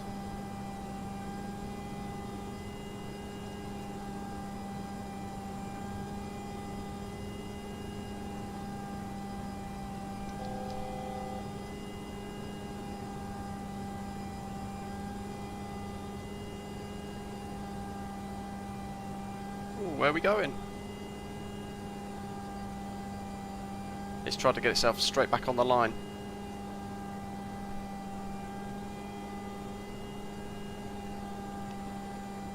Not quite sure what it's doing there, but I'll let it off. There we go, it seems to have snapped itself back to Sackage.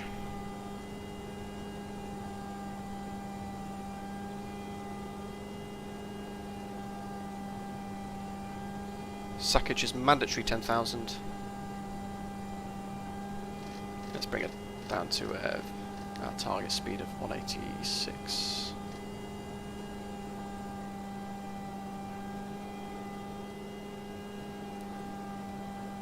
Christopher, we should get some weather in about 1,000 foot. We should break through the cloud. We've overshot Schrom quite badly there, haven't we? And Shred. Oh well.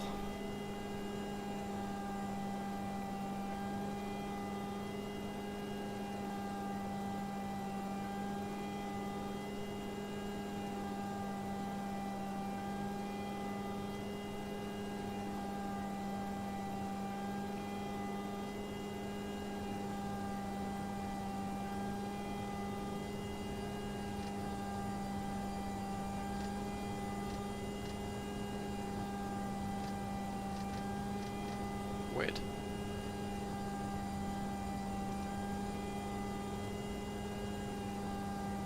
It's on auto tune, so that should fly it for us. So let's next step to 9.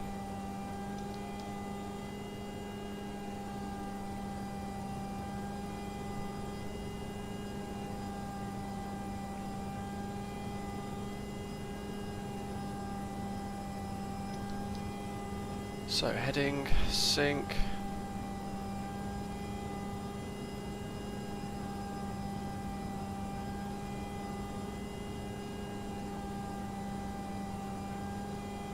There's the blue line, so that's the localizer. Let's go approach mode.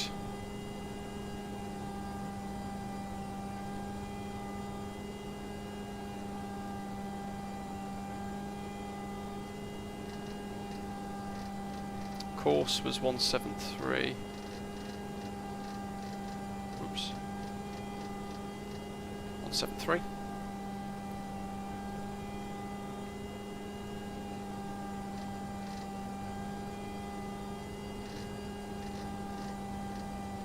$7,000.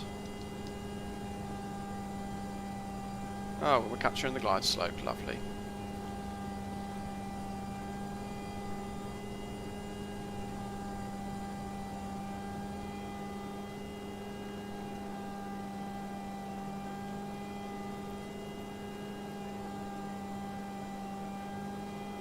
No, we're not capturing the glide slope at all. That's not the glide slope.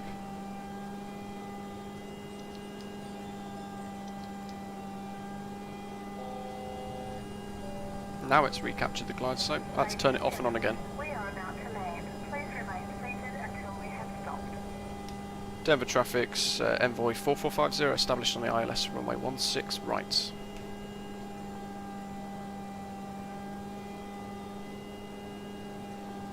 Heading sync.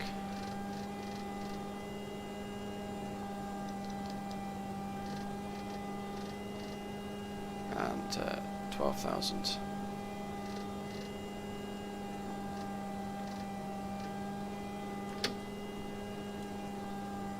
You know what? It doesn't want to fly this today. Look at that. Sync rate. Let's just fly it manually, shall we? This is actually quite unstable.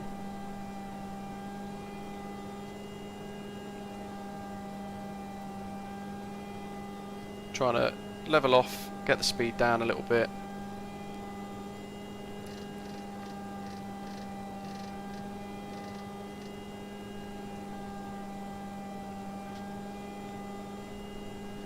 We'll fly it manually all the way in then. If in doubt, take over. We've had nothing but bugs today. There's the localizer. A little to the left really. Gear down. Have I accidentally taken them off auto? They should be good.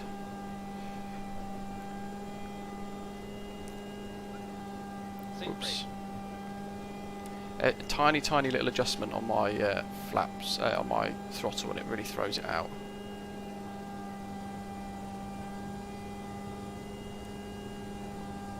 Denver traffic, Skybox 1906 CRJ700, start gate Bravo 85, Denver. Okay. It's so distracting with that ADG deployed. I can see the little green ball frag glide slope, so we're looking okay. Ah, pitch mode. Not sure why.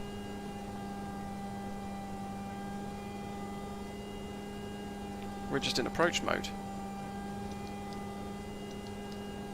500. Anyway. I'm getting distracted. This is a bit of power. Slow that rate of descent down.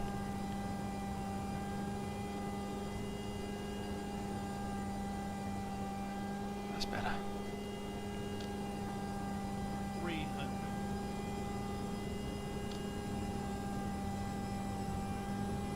Should really be a go around with that being so unstable.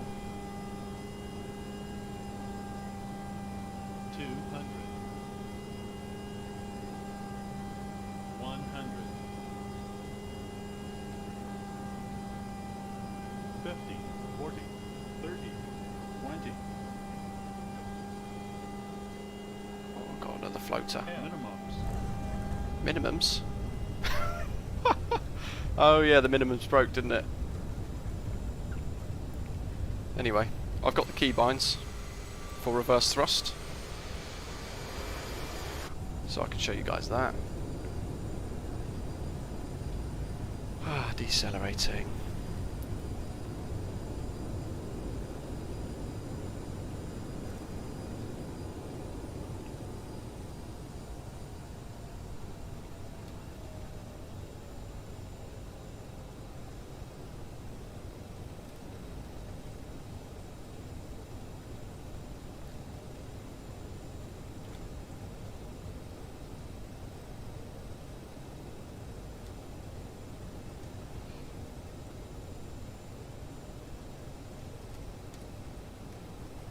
Let's come to a halt, shall we? Please remain seated until the aircraft has come to a complete stop.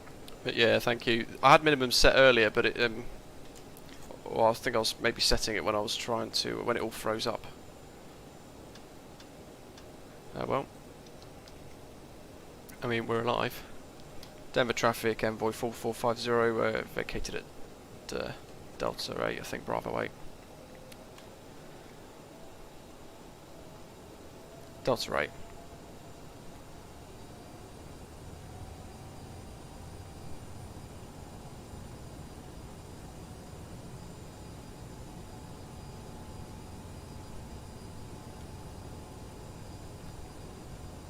Denver traffic, Aerosoft 1906, tracking runway 17 left by Kilo, Bravo November, Mike 9, Mike, for Delta, Denver.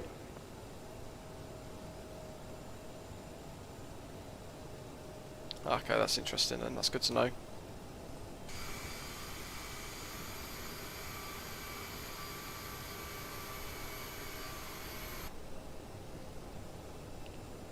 So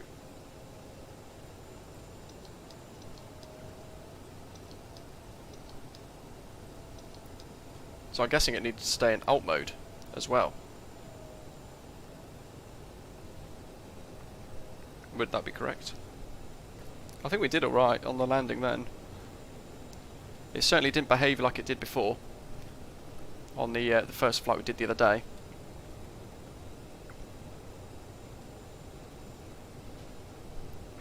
Wesley's gone for a Ryanair. God, what a flight. Oh man. I can't get them, even though they're set to auto. They won't deploy.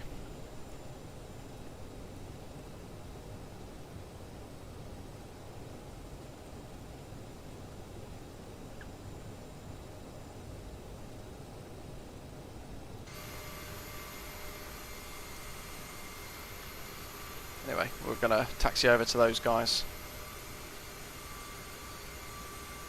Denver's a massive airport. Denver traffic, 7212, taking up runway 17 left for a south departure. He's well out of the way, so we could be able to cross. We'll cross 16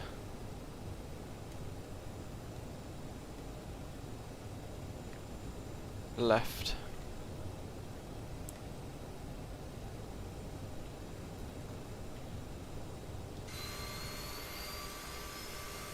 Hold on.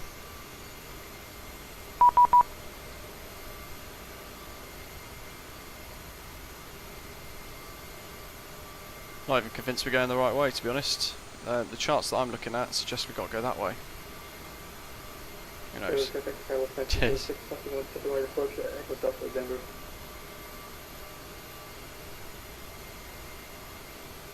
Yeah, Matthew, I appreciate you've been in the stream watching.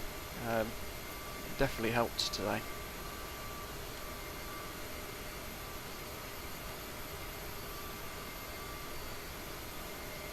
And Phil, thank you.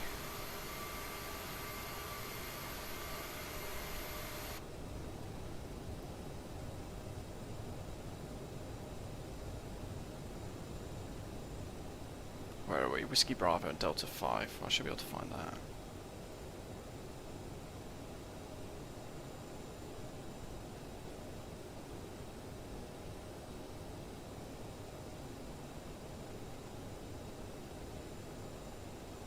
Denver traffic, Skywarp 1906, Crow's Away 17 right approach at Echo Delta, Denver.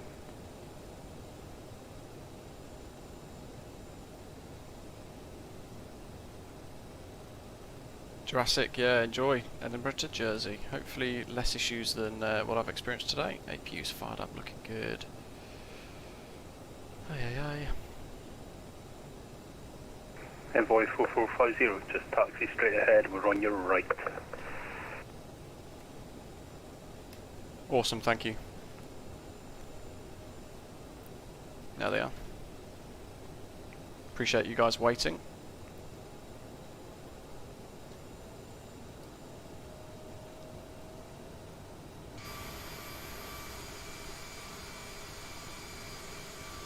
There we go. That's 16 left. Should have planned for 16 left actually, that would have been easier, wouldn't it?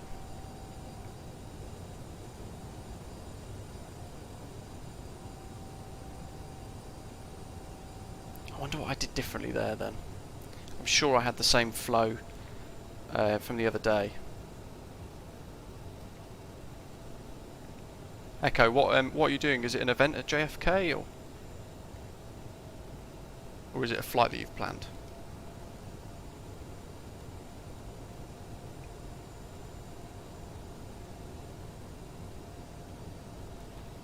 Paul, thank you very much. It was a battle, wasn't it?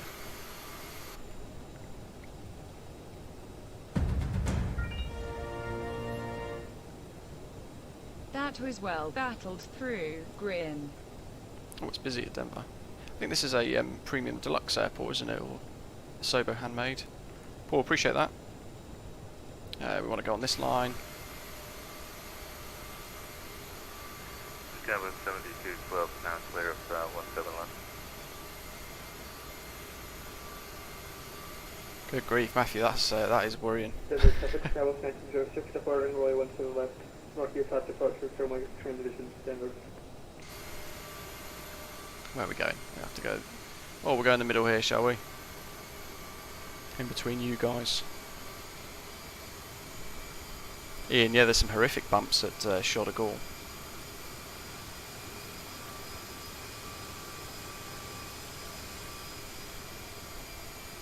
Bobby, yeah, I pretty much leave wing icing on the whole time, cowl icing on sometimes. Recognition taxi lights off. Let's see, wing inspection lights off.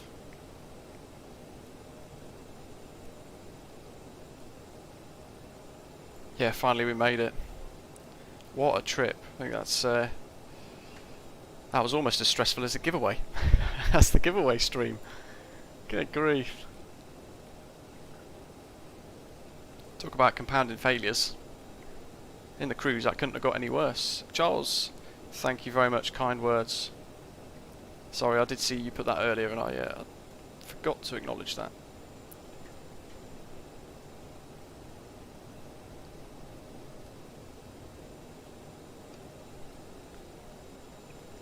How far forward shall we go, eh? Denver traffic, Skywarp 1906, Evo runway 17 left, Denver.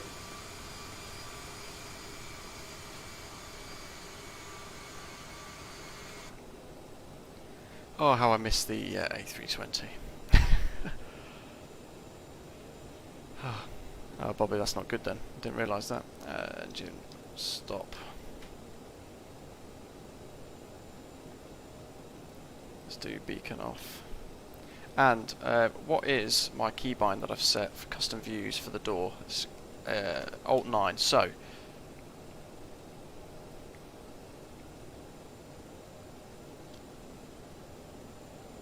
let's kill the engines. Aircraft. Yeah, there we go. Custom views. The door is open.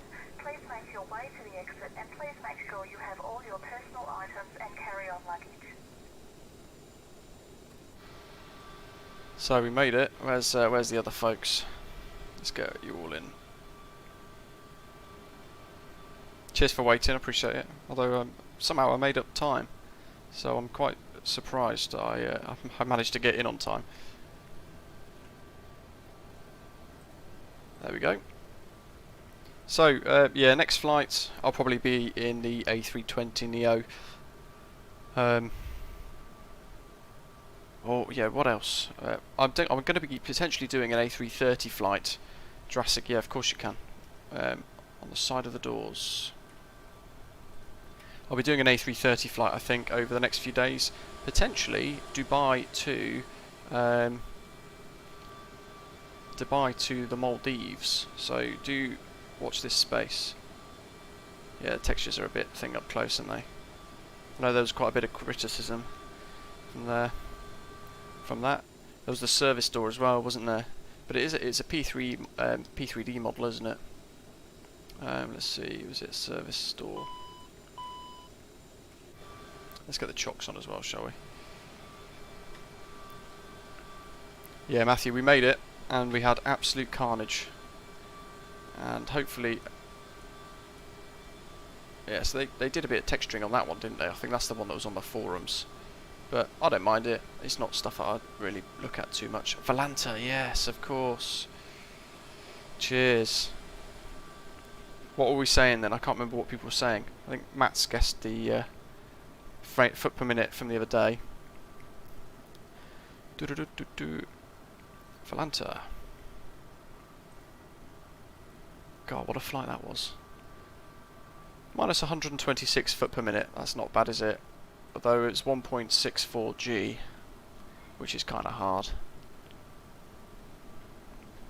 But minus 126 foot per minute is not too bad. Bearing in mind the ILS failed for us today, which is kind of a shame because I kind of wanted to keep up the streak there. We've had two nice flights. Echo, if I go to the Maldives, you'll go to from Doha in the A350. Nice. Yeah, it's probably going to be Saturday. We'll probably do this little Maldives trip. So we'll be doing Dubai to the Maldives, and it will probably be in the A330 Project Megapack thingy. Although I don't think that's even been updated since it got released, bizarrely, which is quite disappointing if that's the case. But there we go. Loads of bugs today, sadly, from spawning cold and Tark, filing for traffic, Orlando, 69, pushing back from Bravo 31 onto the Green Line, Denver. And then ended up having to change to Denver, which is quite frustrating. And then even then we had loads of issues in the cruise, didn't we? So hopefully we won't get the problems next time. I'll probably pick somewhere a little bit more regional with less departures and arrival routes. But I hope you enjoyed it. Thanks to the tips, Matthew, our resident CRJ pilot in the chat. Really appreciate all of your tips and advice and help. Thanks to all of the donations today. It's been really nice seeing those coming in. Appreciate each one of you guys for tipping. And thanks for the tips as well with active pause and respawning mid-flight, because that saved the stream. So yeah, quite different to the other day, but I hope you guys have enjoyed it. Thanks to the two of you guys that flew with us as well. I hope you guys enjoyed the trip too. So there we go. Join us again on Saturday. We'll be going live from Dubai to the Maldives in the PMP A330 live on VATSIM. And hopefully less bugs. And then Sunday, probably tickle ourselves into the A32NX again for a nice, smooth, enjoyable ride. But either way, I really like the Aerosoft CRJ. It is quite enjoyable, isn't it? Thanks everybody for tuning in. Welcome to our new channel members that have joined, and Flight Sim World for upgrading to gold frequent flyer status. Yeah, join us on Saturday, and I'll publish the route well in advance. So for those of you who want to join us, you can know where we're going to be going, and it'll be around about 1 o'clock departure again, I think. Zulu. See you then. Have a good day. And as always, thanks for watching.